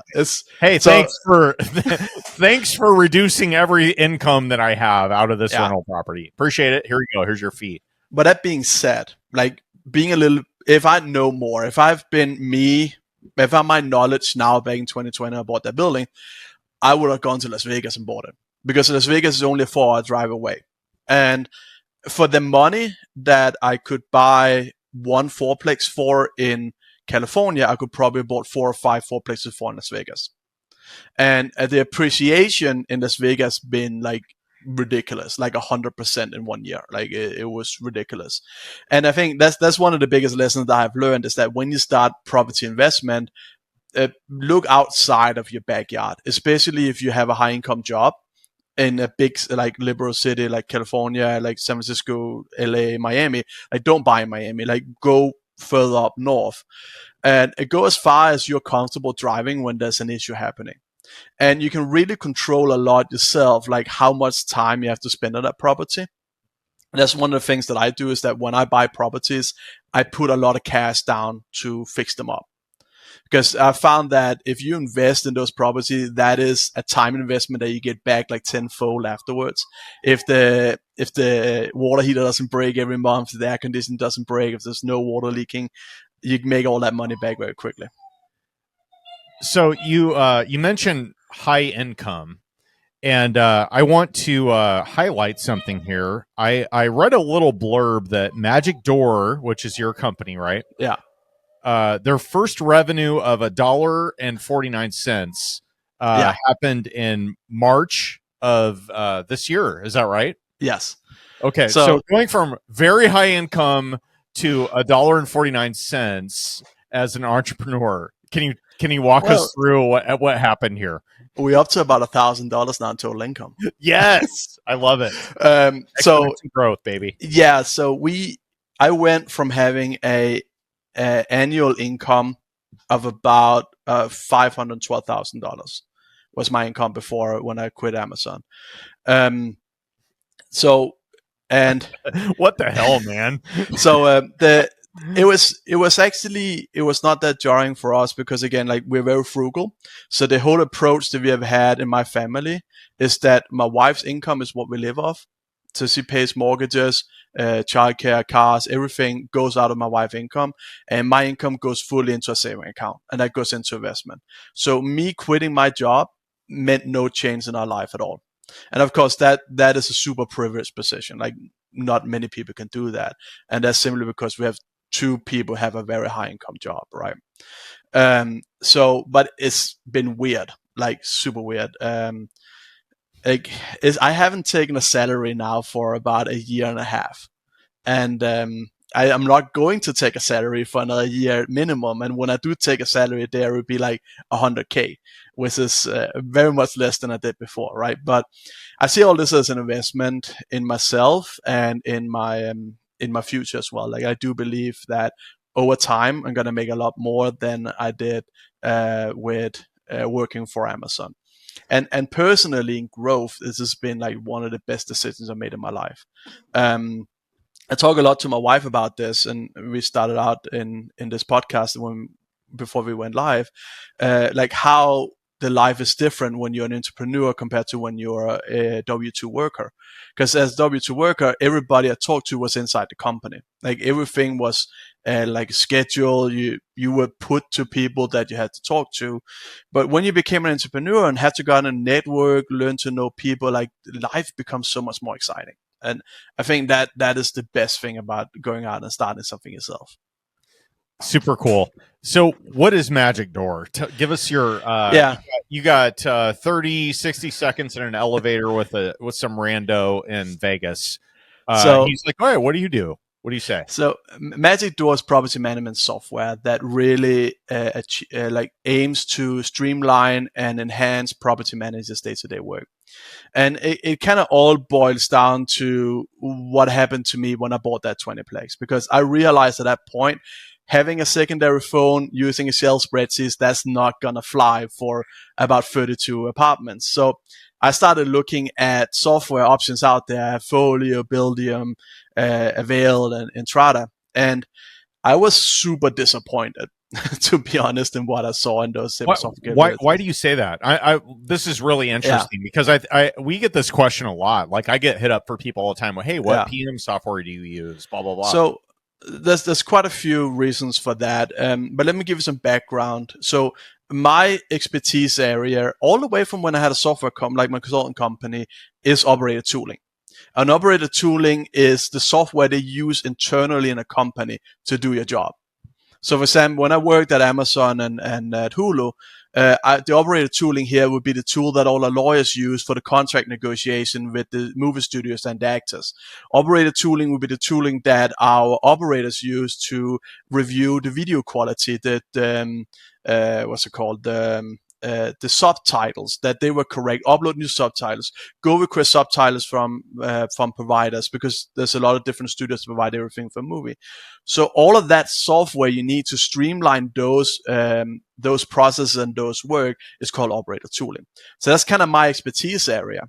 And on top of that, I did AI before it was a cool thing. So before ChatGPT blew it up, my team built AI that would identify mouth movements in videos and then synchronize it with the subtitles. So we have alarm goes off on Amazon if we had mouth movement without subtitles on, for example. So we did a lot of AI logic for that. We even did AI that would automatically generate thumbnails for movies if we didn't get them delivered. We could actually have AI that did the trailers for movies that didn't have trailers. So I have a lot of experience with AI and operator tooling.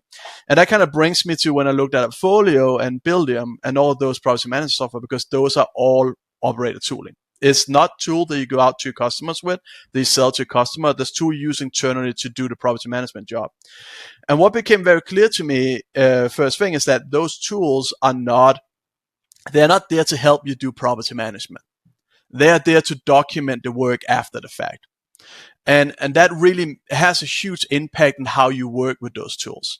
So, like if you have to go out and do your work and then come back and document it, it's just additional unnecessary work for you to do. And it slows you down a lot.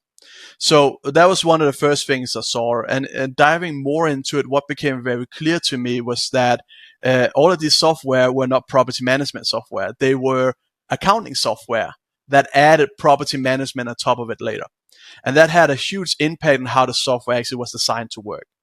And as a kind of like small property manager who's not a trained accountant, like I'm an engineer, I understand math, but I'm not an accountant who understands double accounting and gap accounting and all that kind of stuff. Like those websites were so big and confusing for me. Like I had no idea what's going on.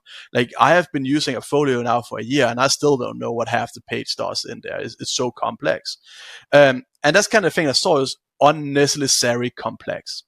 And they didn't use any AI as well to kind of streamline the approaches that property managers have. And in the property management space, there's so many areas that can be helped with AI. There's so much manual work, like writing listings. Why just not have an AI do that? Like management requests, why not just have an AI do that? And that's actually one of our coolest features that we launched, this AI management request thing. So basically, we kind of looked at how property managers are doing everything right now. And one of the big industries is that you hire virtual assistants in the Philippines. And the only skill that they have is that they speak English. And so when they have to do property management for you, you have to provide them run books. And so like, hey, when an air condition breaks, go through these steps, create work order with this vendor. So I was looking at that. I remember I was at an NAPEN conference in Las Vegas where I saw like a booth that was selling these services. And like, hey, why not just give that run book to an AI and have the AI do the back and forth and create the maintenance request instead? So we actually launched that last month where we have an AI having a back and forth conversation with the tenant about whatever issue that they're having based on run books the property managers write. And then it creates a work order for the vendor and it sends a text message to the vendor like, hey, here's the work order, by the way. If you go above this amount, you need to get property manager approval. And then one of the coolest things is that it sent a group text to the property manager, vendor, and tenant saying, hey, tenant name, here's your vendor. He's been assigned to this maintenance request. Please coordinate with him when he come out and solve the issue. So basically what can happen now is that you can get a maintenance request in and AI just take care of everything for you. Now, are there commercials on this AI interface, like on Hulu? Okay, just tell them to F off. I just so I had to ask. That's actually a very good point. So one of the other differences that we do is that a lot of property managers I talk to, I ask them, how much do you pay for a portfolio? And most people don't know, or most people quote the price that is in the website, like $3.20 per unit. I'm like, are you sure? Good check, because there's so many hidden fees. Like I remember door loop, for example, if you want to get a signature signed, $1 per signature. We have people who work with Yachty Breeze who have like 1,000 units, and they have to pay $35,000 a quarter to Yachty Breeze. What? I think Yachty Voyage, not Yachty Breeze, right? Yachty Voyage, because do you want accounting, or that's the as accounts receivable module, or you want document signing, or that's the signing module? That's extra cost, right? So one of our goals is really to have transparent pricing. So we have a fixed cost of $2.25 per unit. That's it. There's no extra fees. Do you want to have bank accounts? Do you want to send text messages? Nothing else is a fixed cost. And one of the other things that really like say, hey, I need to go in here is that, okay, let's say I want to use a portfolio. I can't. They won't allow me to. But you know why? I don't have 100 units yet. And a folio have a minimum of 100 units. So I'm like, okay, I'm going to give you guys all this money. I don't care. You guys have a bad software, but I need something right now. No, you're not allowed to. So let's say then that I did have 100 units. I grew up like I want to have 100 units now. So the industry standard is that a folio's maintenance request system is so bad. It's ridiculous. Nobody uses it. So the industry standard is that you got to get a third-party software for this, like HappyCo or another one, Property Melt, I think the other one is called. HappyCo has a minimum of 500 units. So what am I going to do? Like I have 32 units. I'm too big right now to use spreadsheets and phone, but I'm too small to go and use this software. And that was really the catalyst for me. They said like, hey, this is not right. Like it's bad quality software. The services there are bad. The functionalities are decades behind. And this is an area I have expertise in. So I want to build a software that works for the guy who has one property, and it also works for a guy who has 2,000 properties. And my goal is really to bring the tools and the capabilities that the big software, like the big property management companies have, and give that to people who have 10 units, 4 units, even 1 unit. You want to rent out your own house, use Magic Door. And we have fixed pricing, so we don't have a minimum. We have no onboarding fees. Which means that you can just use a software and you just pay $225. That's it. Nice. Now, how does your software work with like short-term, midterm rentals? Is it fluid with that? Yeah. So one of the things that I made a decision on very early, and that comes from using Appfolio, Buildium, and Avail.co, is that I want to make the decision that I'm not the government. So I'm not going to force you in how you have to do property management. I'm just there to facilitate your work.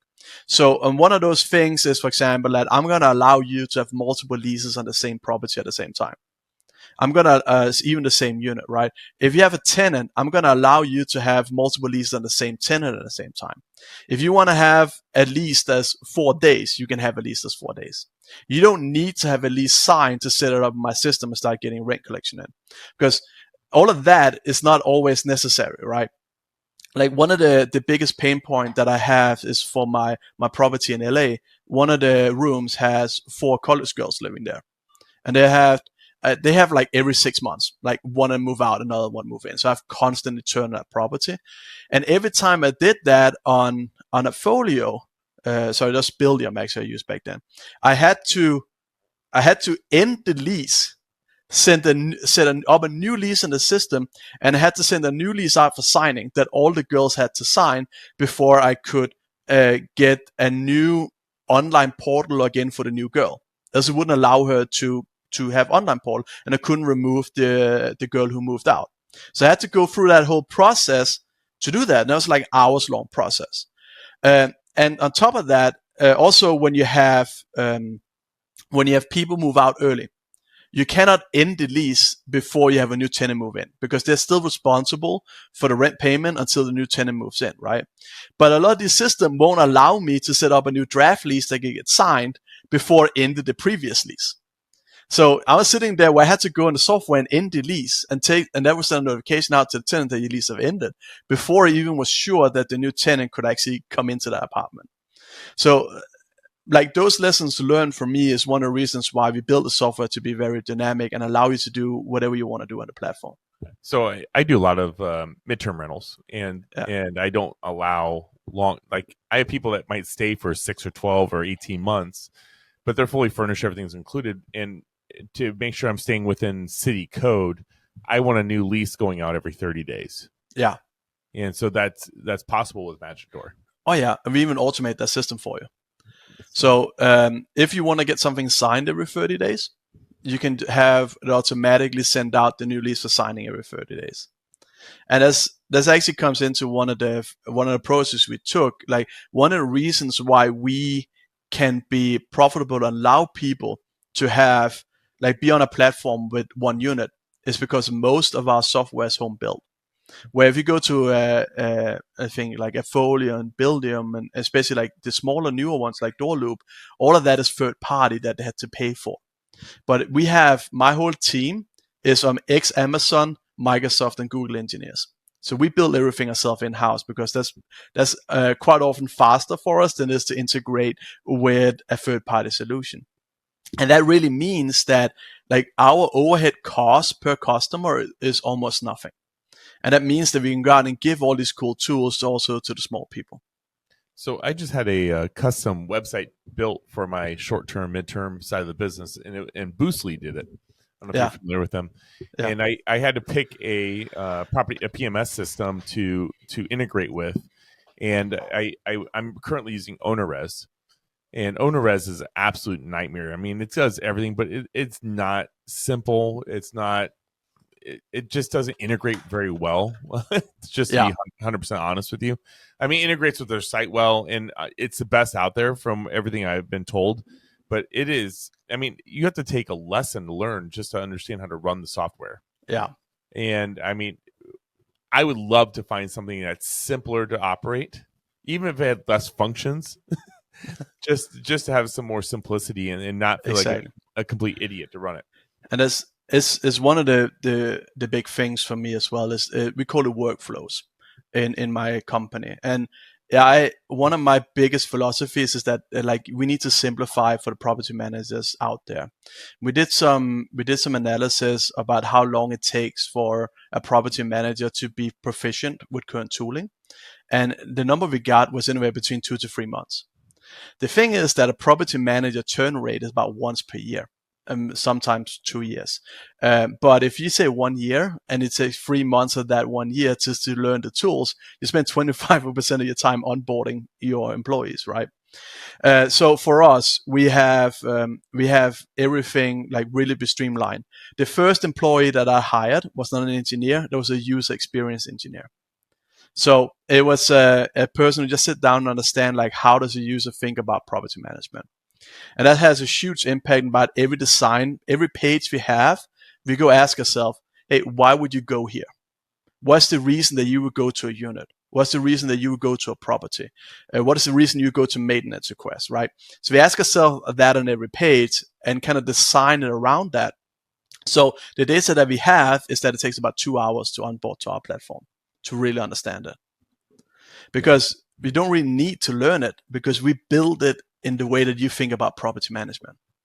Well, if you can take on what I'm doing with OwnerRez and implement with my Boostly site, I am sold. Yeah, that's another thing that we do as well. Like we generate the website for you. You don't need to have that. We give you like an Airbnb style website with a search bar, like how many units do you want, everything. We list everything on your website for you. And we use AI to write all the listings for you as well. So you don't need to do any of that. We have a super cool multi-layer algorithm that would analyze the photos that you upload of a unit and go in and identify what you have in that unit. Is it bright, your fireplace, what do you have in it? We then have another AI algorithm that goes in Google Maps and find everything nearby the property, like hiking trails, grocery store, gyms, whatever you want to that's like of interest in the area. And we take that together with information that you provided about the unit, and then we write what we call a master listing. That master listing is what would go on the website that we generate for you. But then we have all the other syndication websites like Zillow, Rent.com, Facebook Marketplace, MLS. You wanna list your property on those things as well, or Airbnb, for example, if you do short-term rentals or a pad splitter. So we have a dedicated AI model for each of those websites that understand what kind of audience those websites have and kind of what things those people are interested in, and also what is the requirements. How much text do you like to write? Like, what's the amount of characters? How many images are you allowed to write? We then have an AI model for each of those websites to take that master listing and rewrite it specifically for those websites, so that you just have to click a button and we syndicate to all these platforms. And the platforms that we can't syndicate to, like Facebook or Airbnb, because they won't allow us to upload data for you, you just copy paste the data in. So that means that you have copyright level listings for all your properties. So I just paid $5,000 for my Boostly site. I paid $60 a month for my OwnerRez, and then I have to pay. I think I have to pay $50 a month to keep my Boostly site active. I think you need someone to approve your expenses. How many units do you have? Man, I have 9 Airbnbs. Okay, so I would have given you all of that for $22 a month. Okay, we're gonna move on, I think, to another. That sounds like a great follow up later. I think just so you know, let's talk off air. I think that we could definitely do like a webinar with our group about this, because there's a lot of value there. I'd love to. Yeah. I'm Danish, and I'm very different from American culture. Is that in Denmark we have something called jantelov. And it's really ingrained into how we do stuff. And it kind of boils down to that no matter how successful you are, you're no better than anybody else. And that kind of also grows into in how you run a company. And for me to run a company like Magic Door, my goal, and don't tell my investors this, is not to go out and get as much valuation on my property as possible. My goal is to go out and provide a great product at a decent price to my customers, and through that gain value in my company. That's kind of how I attack this problem, and that's really why that's why we do things so cheap. Like, I could charge more. Like at Folio, for example, if you want to onboard with them, they charge like $12 per unit. So if you come with 1,000 units, you want to move to a Folio, you have to pay them $12,000 for the honor of using their software. Like, it makes no sense to me. Like, why? Why do I have to pay? My property manager uses that for my long term, so yeah, I'm very familiar with that folio. Well, this has been fascinating to hear about the company you started. I mean, Magic Door sounds like a great solution for both short term and long term rentals. Mm-hmm. We have a couple sections that we're getting toward the end of the podcast here, and we wanted to cover. The first one being our failing forward. So we have a section where you can guess by the title here, but we cover something that happened in your business, preferably related to real estate. If not, maybe something in life or whatever. Didn't go according to plan, and maybe something you learned along the way. Bonus points for being hilarious. So I think the biggest, I've been super lucky that I really haven't failed in like really hard failed in anything. But I think there's a lot of things Sounds that like I could. That California property. Yeah.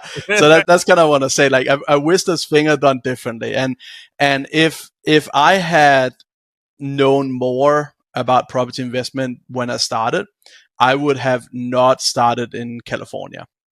But regardless how bad that is, it sounds like it's been a good property. You make great cash flow. I do, and you've made great. The property's gone. I mean, what, $800,000 higher in 4 years? Yeah, it's also hard work. There's a lot of hard work that went into it. Like, you couldn't do that without. One of the apartments when I bought was so bad that you didn't even want to be in there. So that's the one that I remodeled, right? So I put $80,000 in to remodel it. Again, like I knew that buying it, so I knew coming in that was be my cost. But what I would have done instead, with half the knowledge right now, I would have gone and buy in Arizona or in Las Vegas.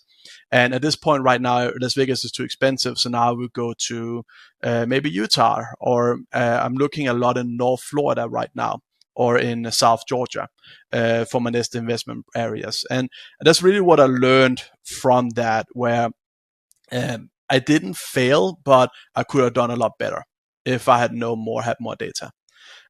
So that would kind of be my biggest story on that. And also check the contract before you sign.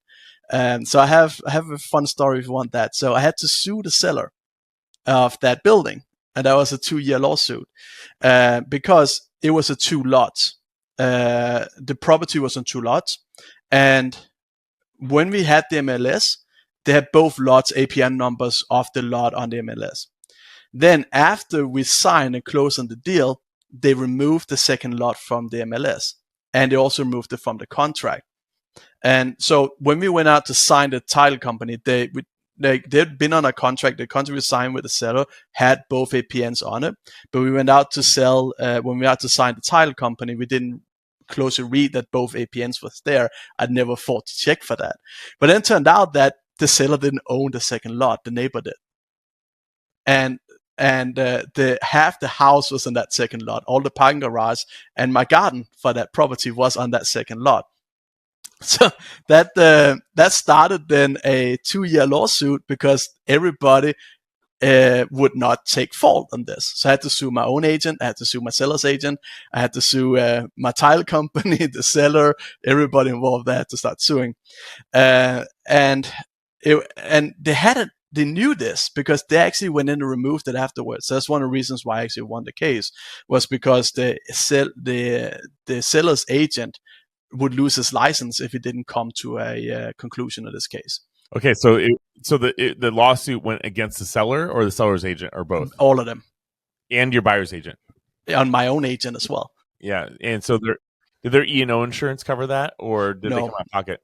Nobody covered it, so I would have thought title insurance would cover this, because my thing is that, hey, they are responsible for like reviewing the documents and sending out the title, make sure the title is all there.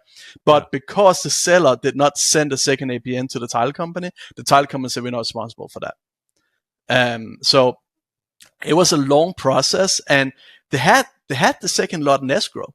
But the problem is the neighbor wanted to sell it to us, but the neighbor couldn't sell it to us because his bank wouldn't split up his property because he had a loan on his property. So to this day, I still don't own the second property, the second lot, but I have it in escrow. Oh, and your property's on it. Yeah. And okay, so what's the resolution? The resolution was that I got about $150K cash back from the seller. The seller actually only paid $2,000. All the other money came from his agent, my agent, and the title company and the escrow company. Wow. So that was a fun 2 years experience. And another thing I learned there is that when you hire a lawyer, don't listen to the lawyer. Because the lawyer is going to say that, they send a response to the judge and we have to respond to this and let's go to mediation. And like I sued quite a few people now, being a property owner and being what's it called, stubborn. I don't like people cheating me. So when people cheat me, I go after them, and I don't care how much it's going to cost me. So it cost me about $50,000 to sue this guy. So in the end, I made up with like $100,000. I still have the lot. I still have the usage of it, so it's not really that big of a loss for me. But the point there is that when you have a lawyer, tell the lawyer to shut up and go to court. Like, send demand. Don't have all this back and forth. Like, tell the lawyer, no, don't reply. Like, just send them a reply. We're not going to apply to anything else. Let's meet in mediation or let's go to court. That's your 2 options. Because my lawyer had me go back and forth so many times, the whole process took 2 years and $50,000. We could probably have done it for $5,000 in half a year instead. That's a great gold nugget right there. I actually love that. That's a really good tip. I have been through something similar, and I wish I would have, like, you don't get an instruction booklet for how to work with a lawyer when there's a lawsuit involved. There's not one.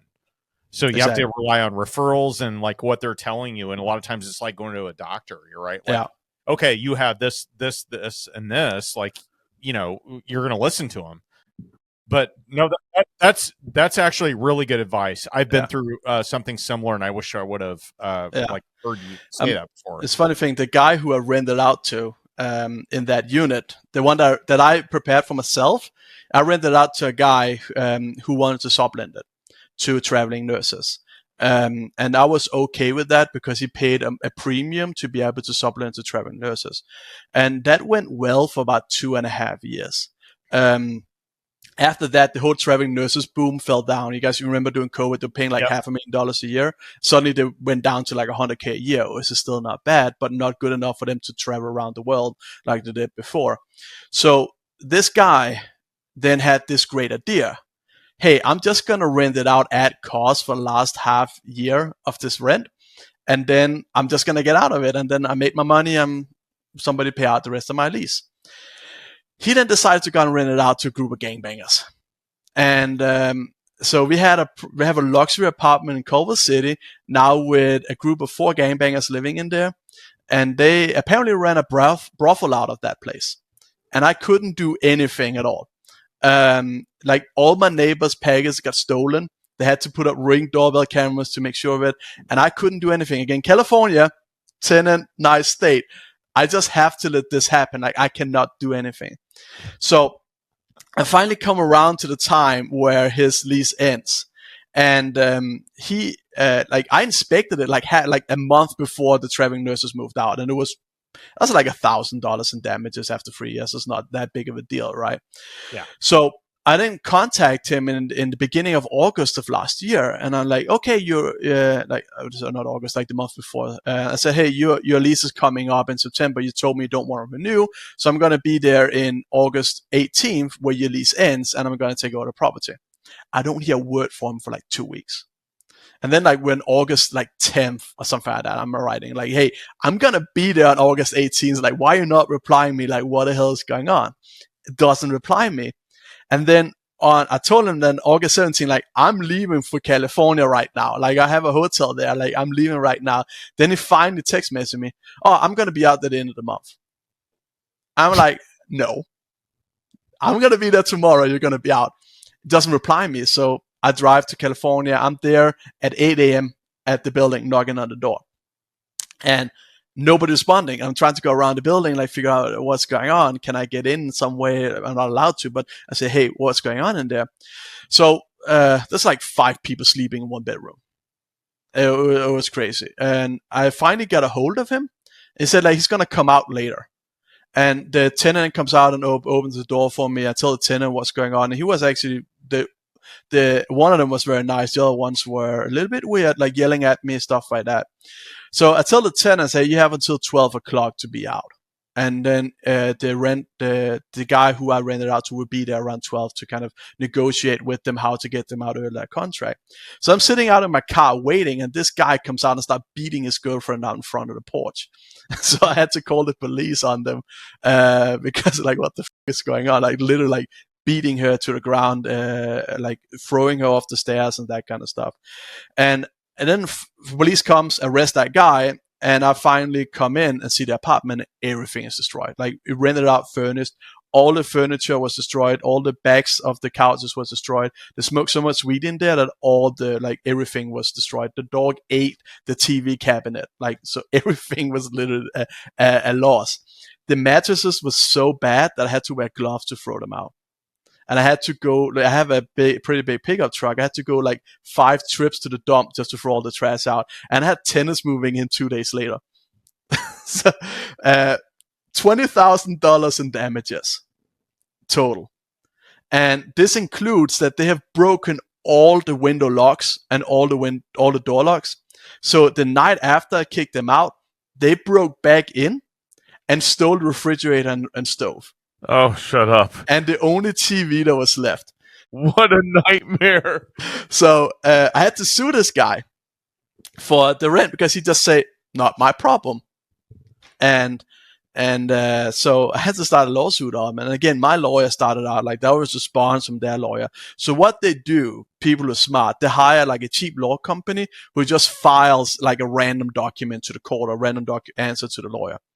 And then they have like these standard templates. They're like, my tenant does not emit fault, blah, blah, blah. So we need to talk about this. Then my lawyer want to do a reply to that. And I told him, no, we're going to court. You can either pay right now or we're going to the court. So my lawyer, but we need to reply. I said, no, we're not going to reply.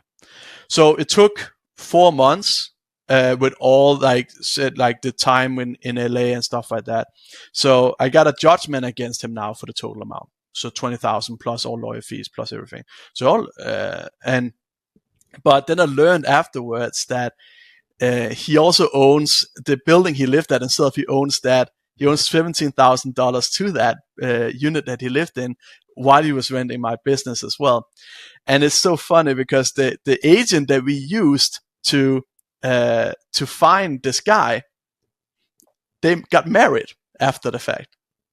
So they're now married together. And so we had a private investigator in to find all the assets, and we learned that they had bought an investment property in Las Vegas together. So I literally just yesterday signed the document, so today is going to be filed the lien against his investment property in Las Vegas. So that building has been fun. That's one of the things. Like, I've been in property management now for 4 years. Like, I've learned a lot. Your stories are amazing. Yeah. That's great. I've applied all these lessons learned on how to kind of do this quicker in Magic Door. Like, that's one of the things that I want to do, because like all the other platforms, they don't help you with this kind of stuff. They don't teach you this kind of stuff. So I want Magic Door not only to be an easy to use platform, I want it to be able to help with these things, and I want to create like a resource database for property managers on our website as well to kind of tell them all these kind of things. Well, this has been amazing. Great cap off of this whole journey here with that failing forward story. We didn't ask the story about crazy investment stories in this one. That was good. You've had so many. I have hoarders as well. I have a guy, Section 8 tenant, who's flooded his apartment 3 times. So if you guys want more stories, I got them. Oh man, well we'll maybe follow up on part 2 with this, because I have a feeling you're gonna have a lot more. But we have one last section in our episode that we'd like to cover, called the OT with Owen and Ted, where we cover the same questions with every guest, and hopefully you've got some good and thought-provoking answers here. We're going to throw them at you. So your first one is, you have a book coming out. What is the title going to be, and or what is the topic going to be about? So I think it would be, so I have a lot of expertise areas. So property management, real estate investment, software development.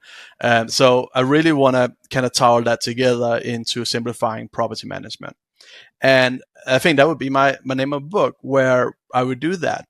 And one of the things that I learned when I started, so I have a bachelor's degree and master's degree, is that books are not always a great way to learn stuff. And don't get me wrong, books are great, but the way that school books are written, and books like say, like I have a book for bigger pockets about how to do CPA stuff, right? It's like a book this like in its thick, right?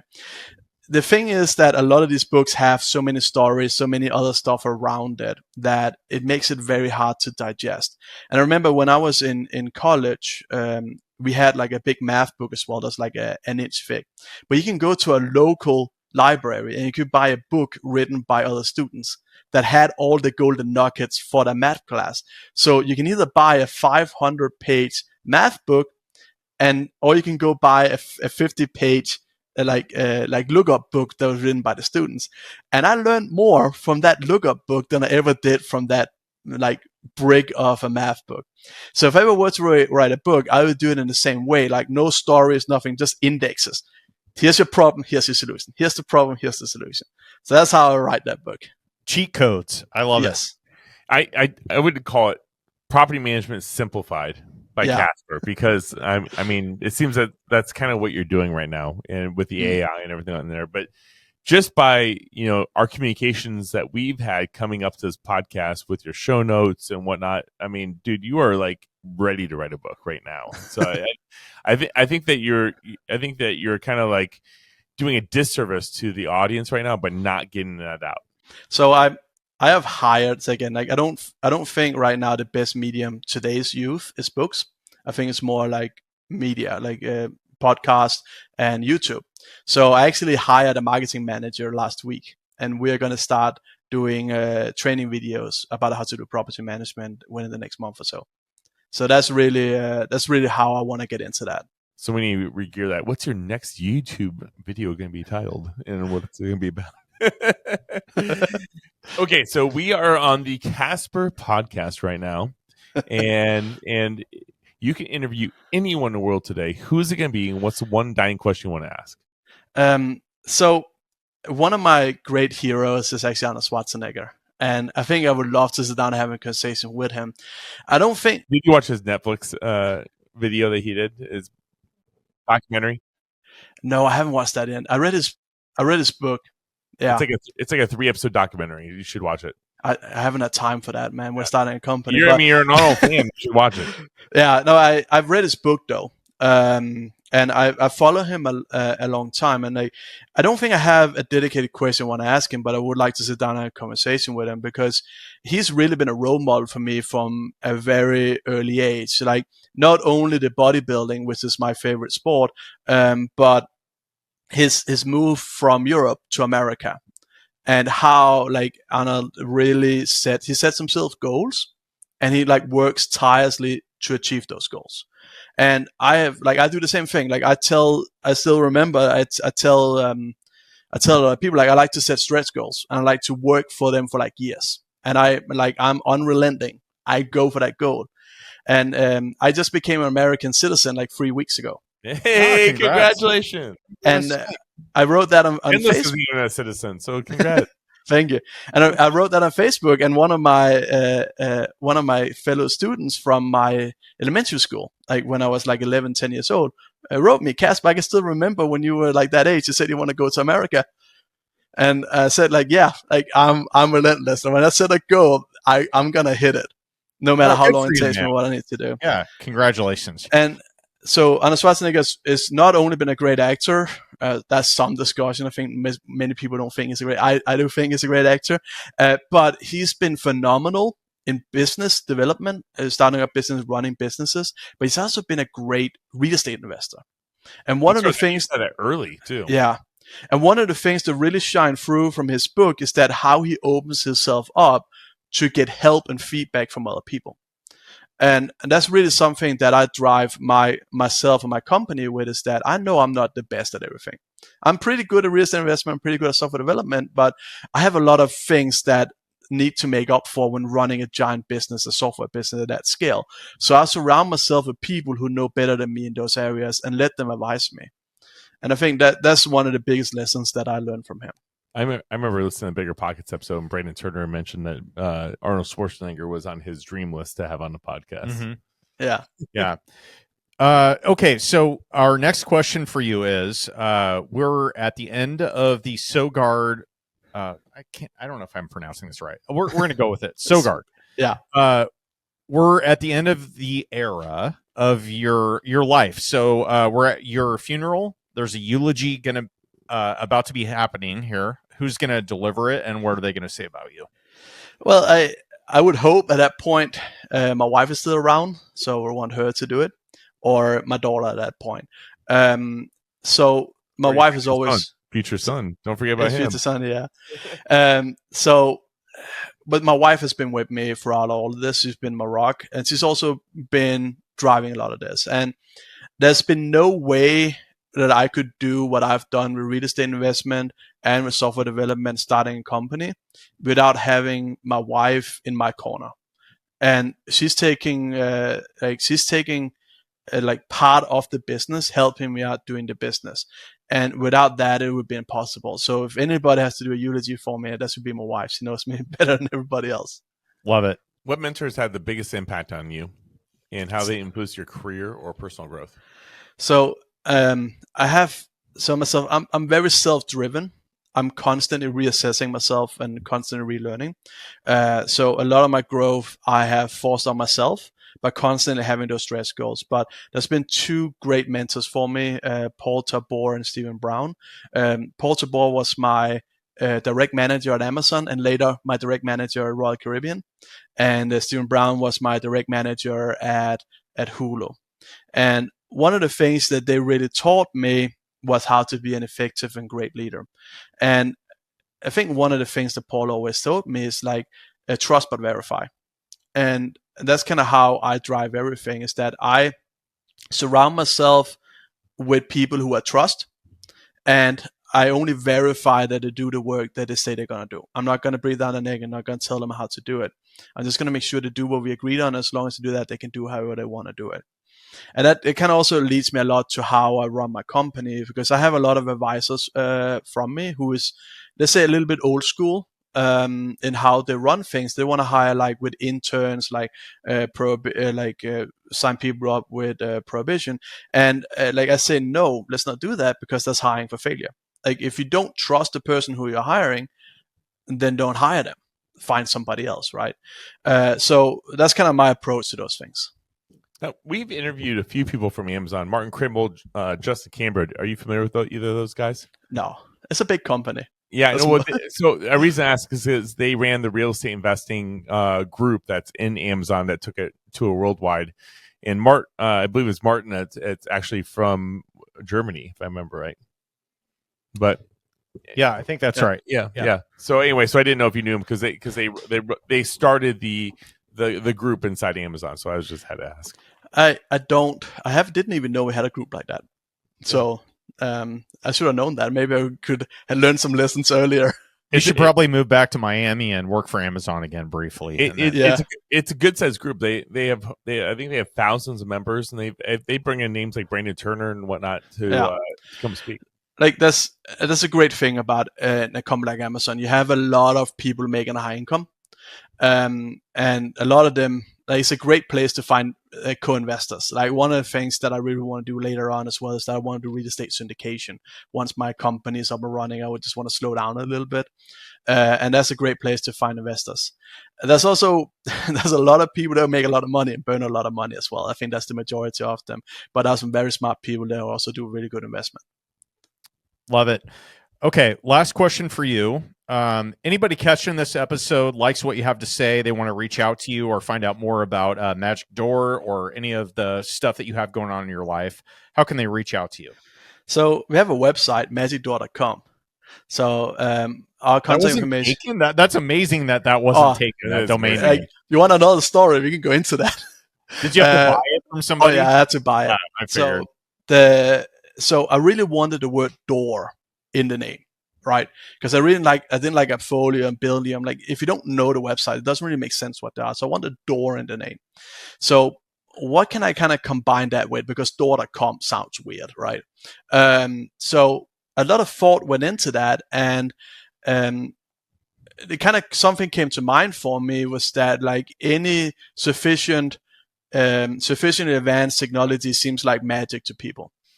And so that really ties it into how we did with AI, and really like everybody like thinks that's like magic today. And that's kind of where we got the word magic from. So that's the way, like, we used to call it AI Door. And I think I still own the name door.ai domain name.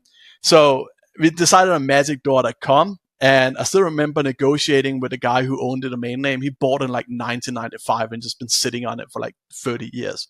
And I had to negotiate with him for the cost because he wanted $25,000 for it. And I'm like, there's no way I'm paying that money for a domain name. Probably what he paid over that. This is like baseball cards, man. From your youth, you buy like a shitload of baseball cards, and you're like, someday this is going to pay off. And then it's like 30 years later, and you're like, hey, do you want my Jose Canseco rookie card? And they're like, yeah, I'll give you $5. Yeah. Like, dang it, Mom. So, told you we should have sold those. So my wife is great at negotiations. So she used to be a supply chain manager for Oculus Rift at Facebook. So that's basically what she does all day long, negotiate. So I was like, okay, here you go. Go buy this domain name for me. And I kind of read the email like back and forth with that thing. And like, I still remember like the argument that he had. We got down to 15,000 and we wanted to go down to 9. We ended up buying it for 10. But the argument he had why we had to pay $15,000 for it was because he said the door market is really going to kick off soon. He really believed the door market is going to kick off soon. It's all doors from now on, guys. Yeah. I don't know what you realize. It was so obvious. Like, he did not know his domain name. He did not know why he bought. He just like bought like 1,000 domain names, paid like $1 a year for them for 30 years, hoping somebody's going to buy them. So we ended up paying $10,000 for that domain name. Yeah, you got it done. Yep. Hey, Kasper. Well, first off, shout out to Jason Hill for putting us together. Yeah. This content's been great. I am excited about doing a webinar with you, and I hope we can get that figured out here really soon. Yeah, let's do that. And if you're listening to the first time or the 134th time, please leave us a review in whatever format you listen to. And I'm looking at a couple of the formats, the 3 big ones. And on Apple, we have a 5-star rating out of 111 ratings. On what is that? The Amazon one. What do they call that one? Anyway, on Amazon Audible, thank you. We have a 4.8 star with only 6 reviews. And on Spotify, we have a 4.9 with 36 reviews. So we'd love to get some written views, especially if you're looking at Audible and Apple. Please share us with the people that you think that would enjoy this podcast. They get it. They get all this. And with that, just like us, follow us, share it, review like it, and subscribe. You get it. Like, do it. Casper, thank you so much. Look forward to chat with you soon. And with that, Owen Dashling, we see us now. On behalf of REIA Radio, Dennis Bertrand, Aiden Baird, and Ted Kosh, I'm Owen Dashner, and you have been listening to Kasper. I apologize for the Hulu and Amazon ads. Sogaard. Signing off. Kasper, the friendly real estate investor, Sogaard. No, I want to redo this. You've been listening to Owen. He hangs his own shingles.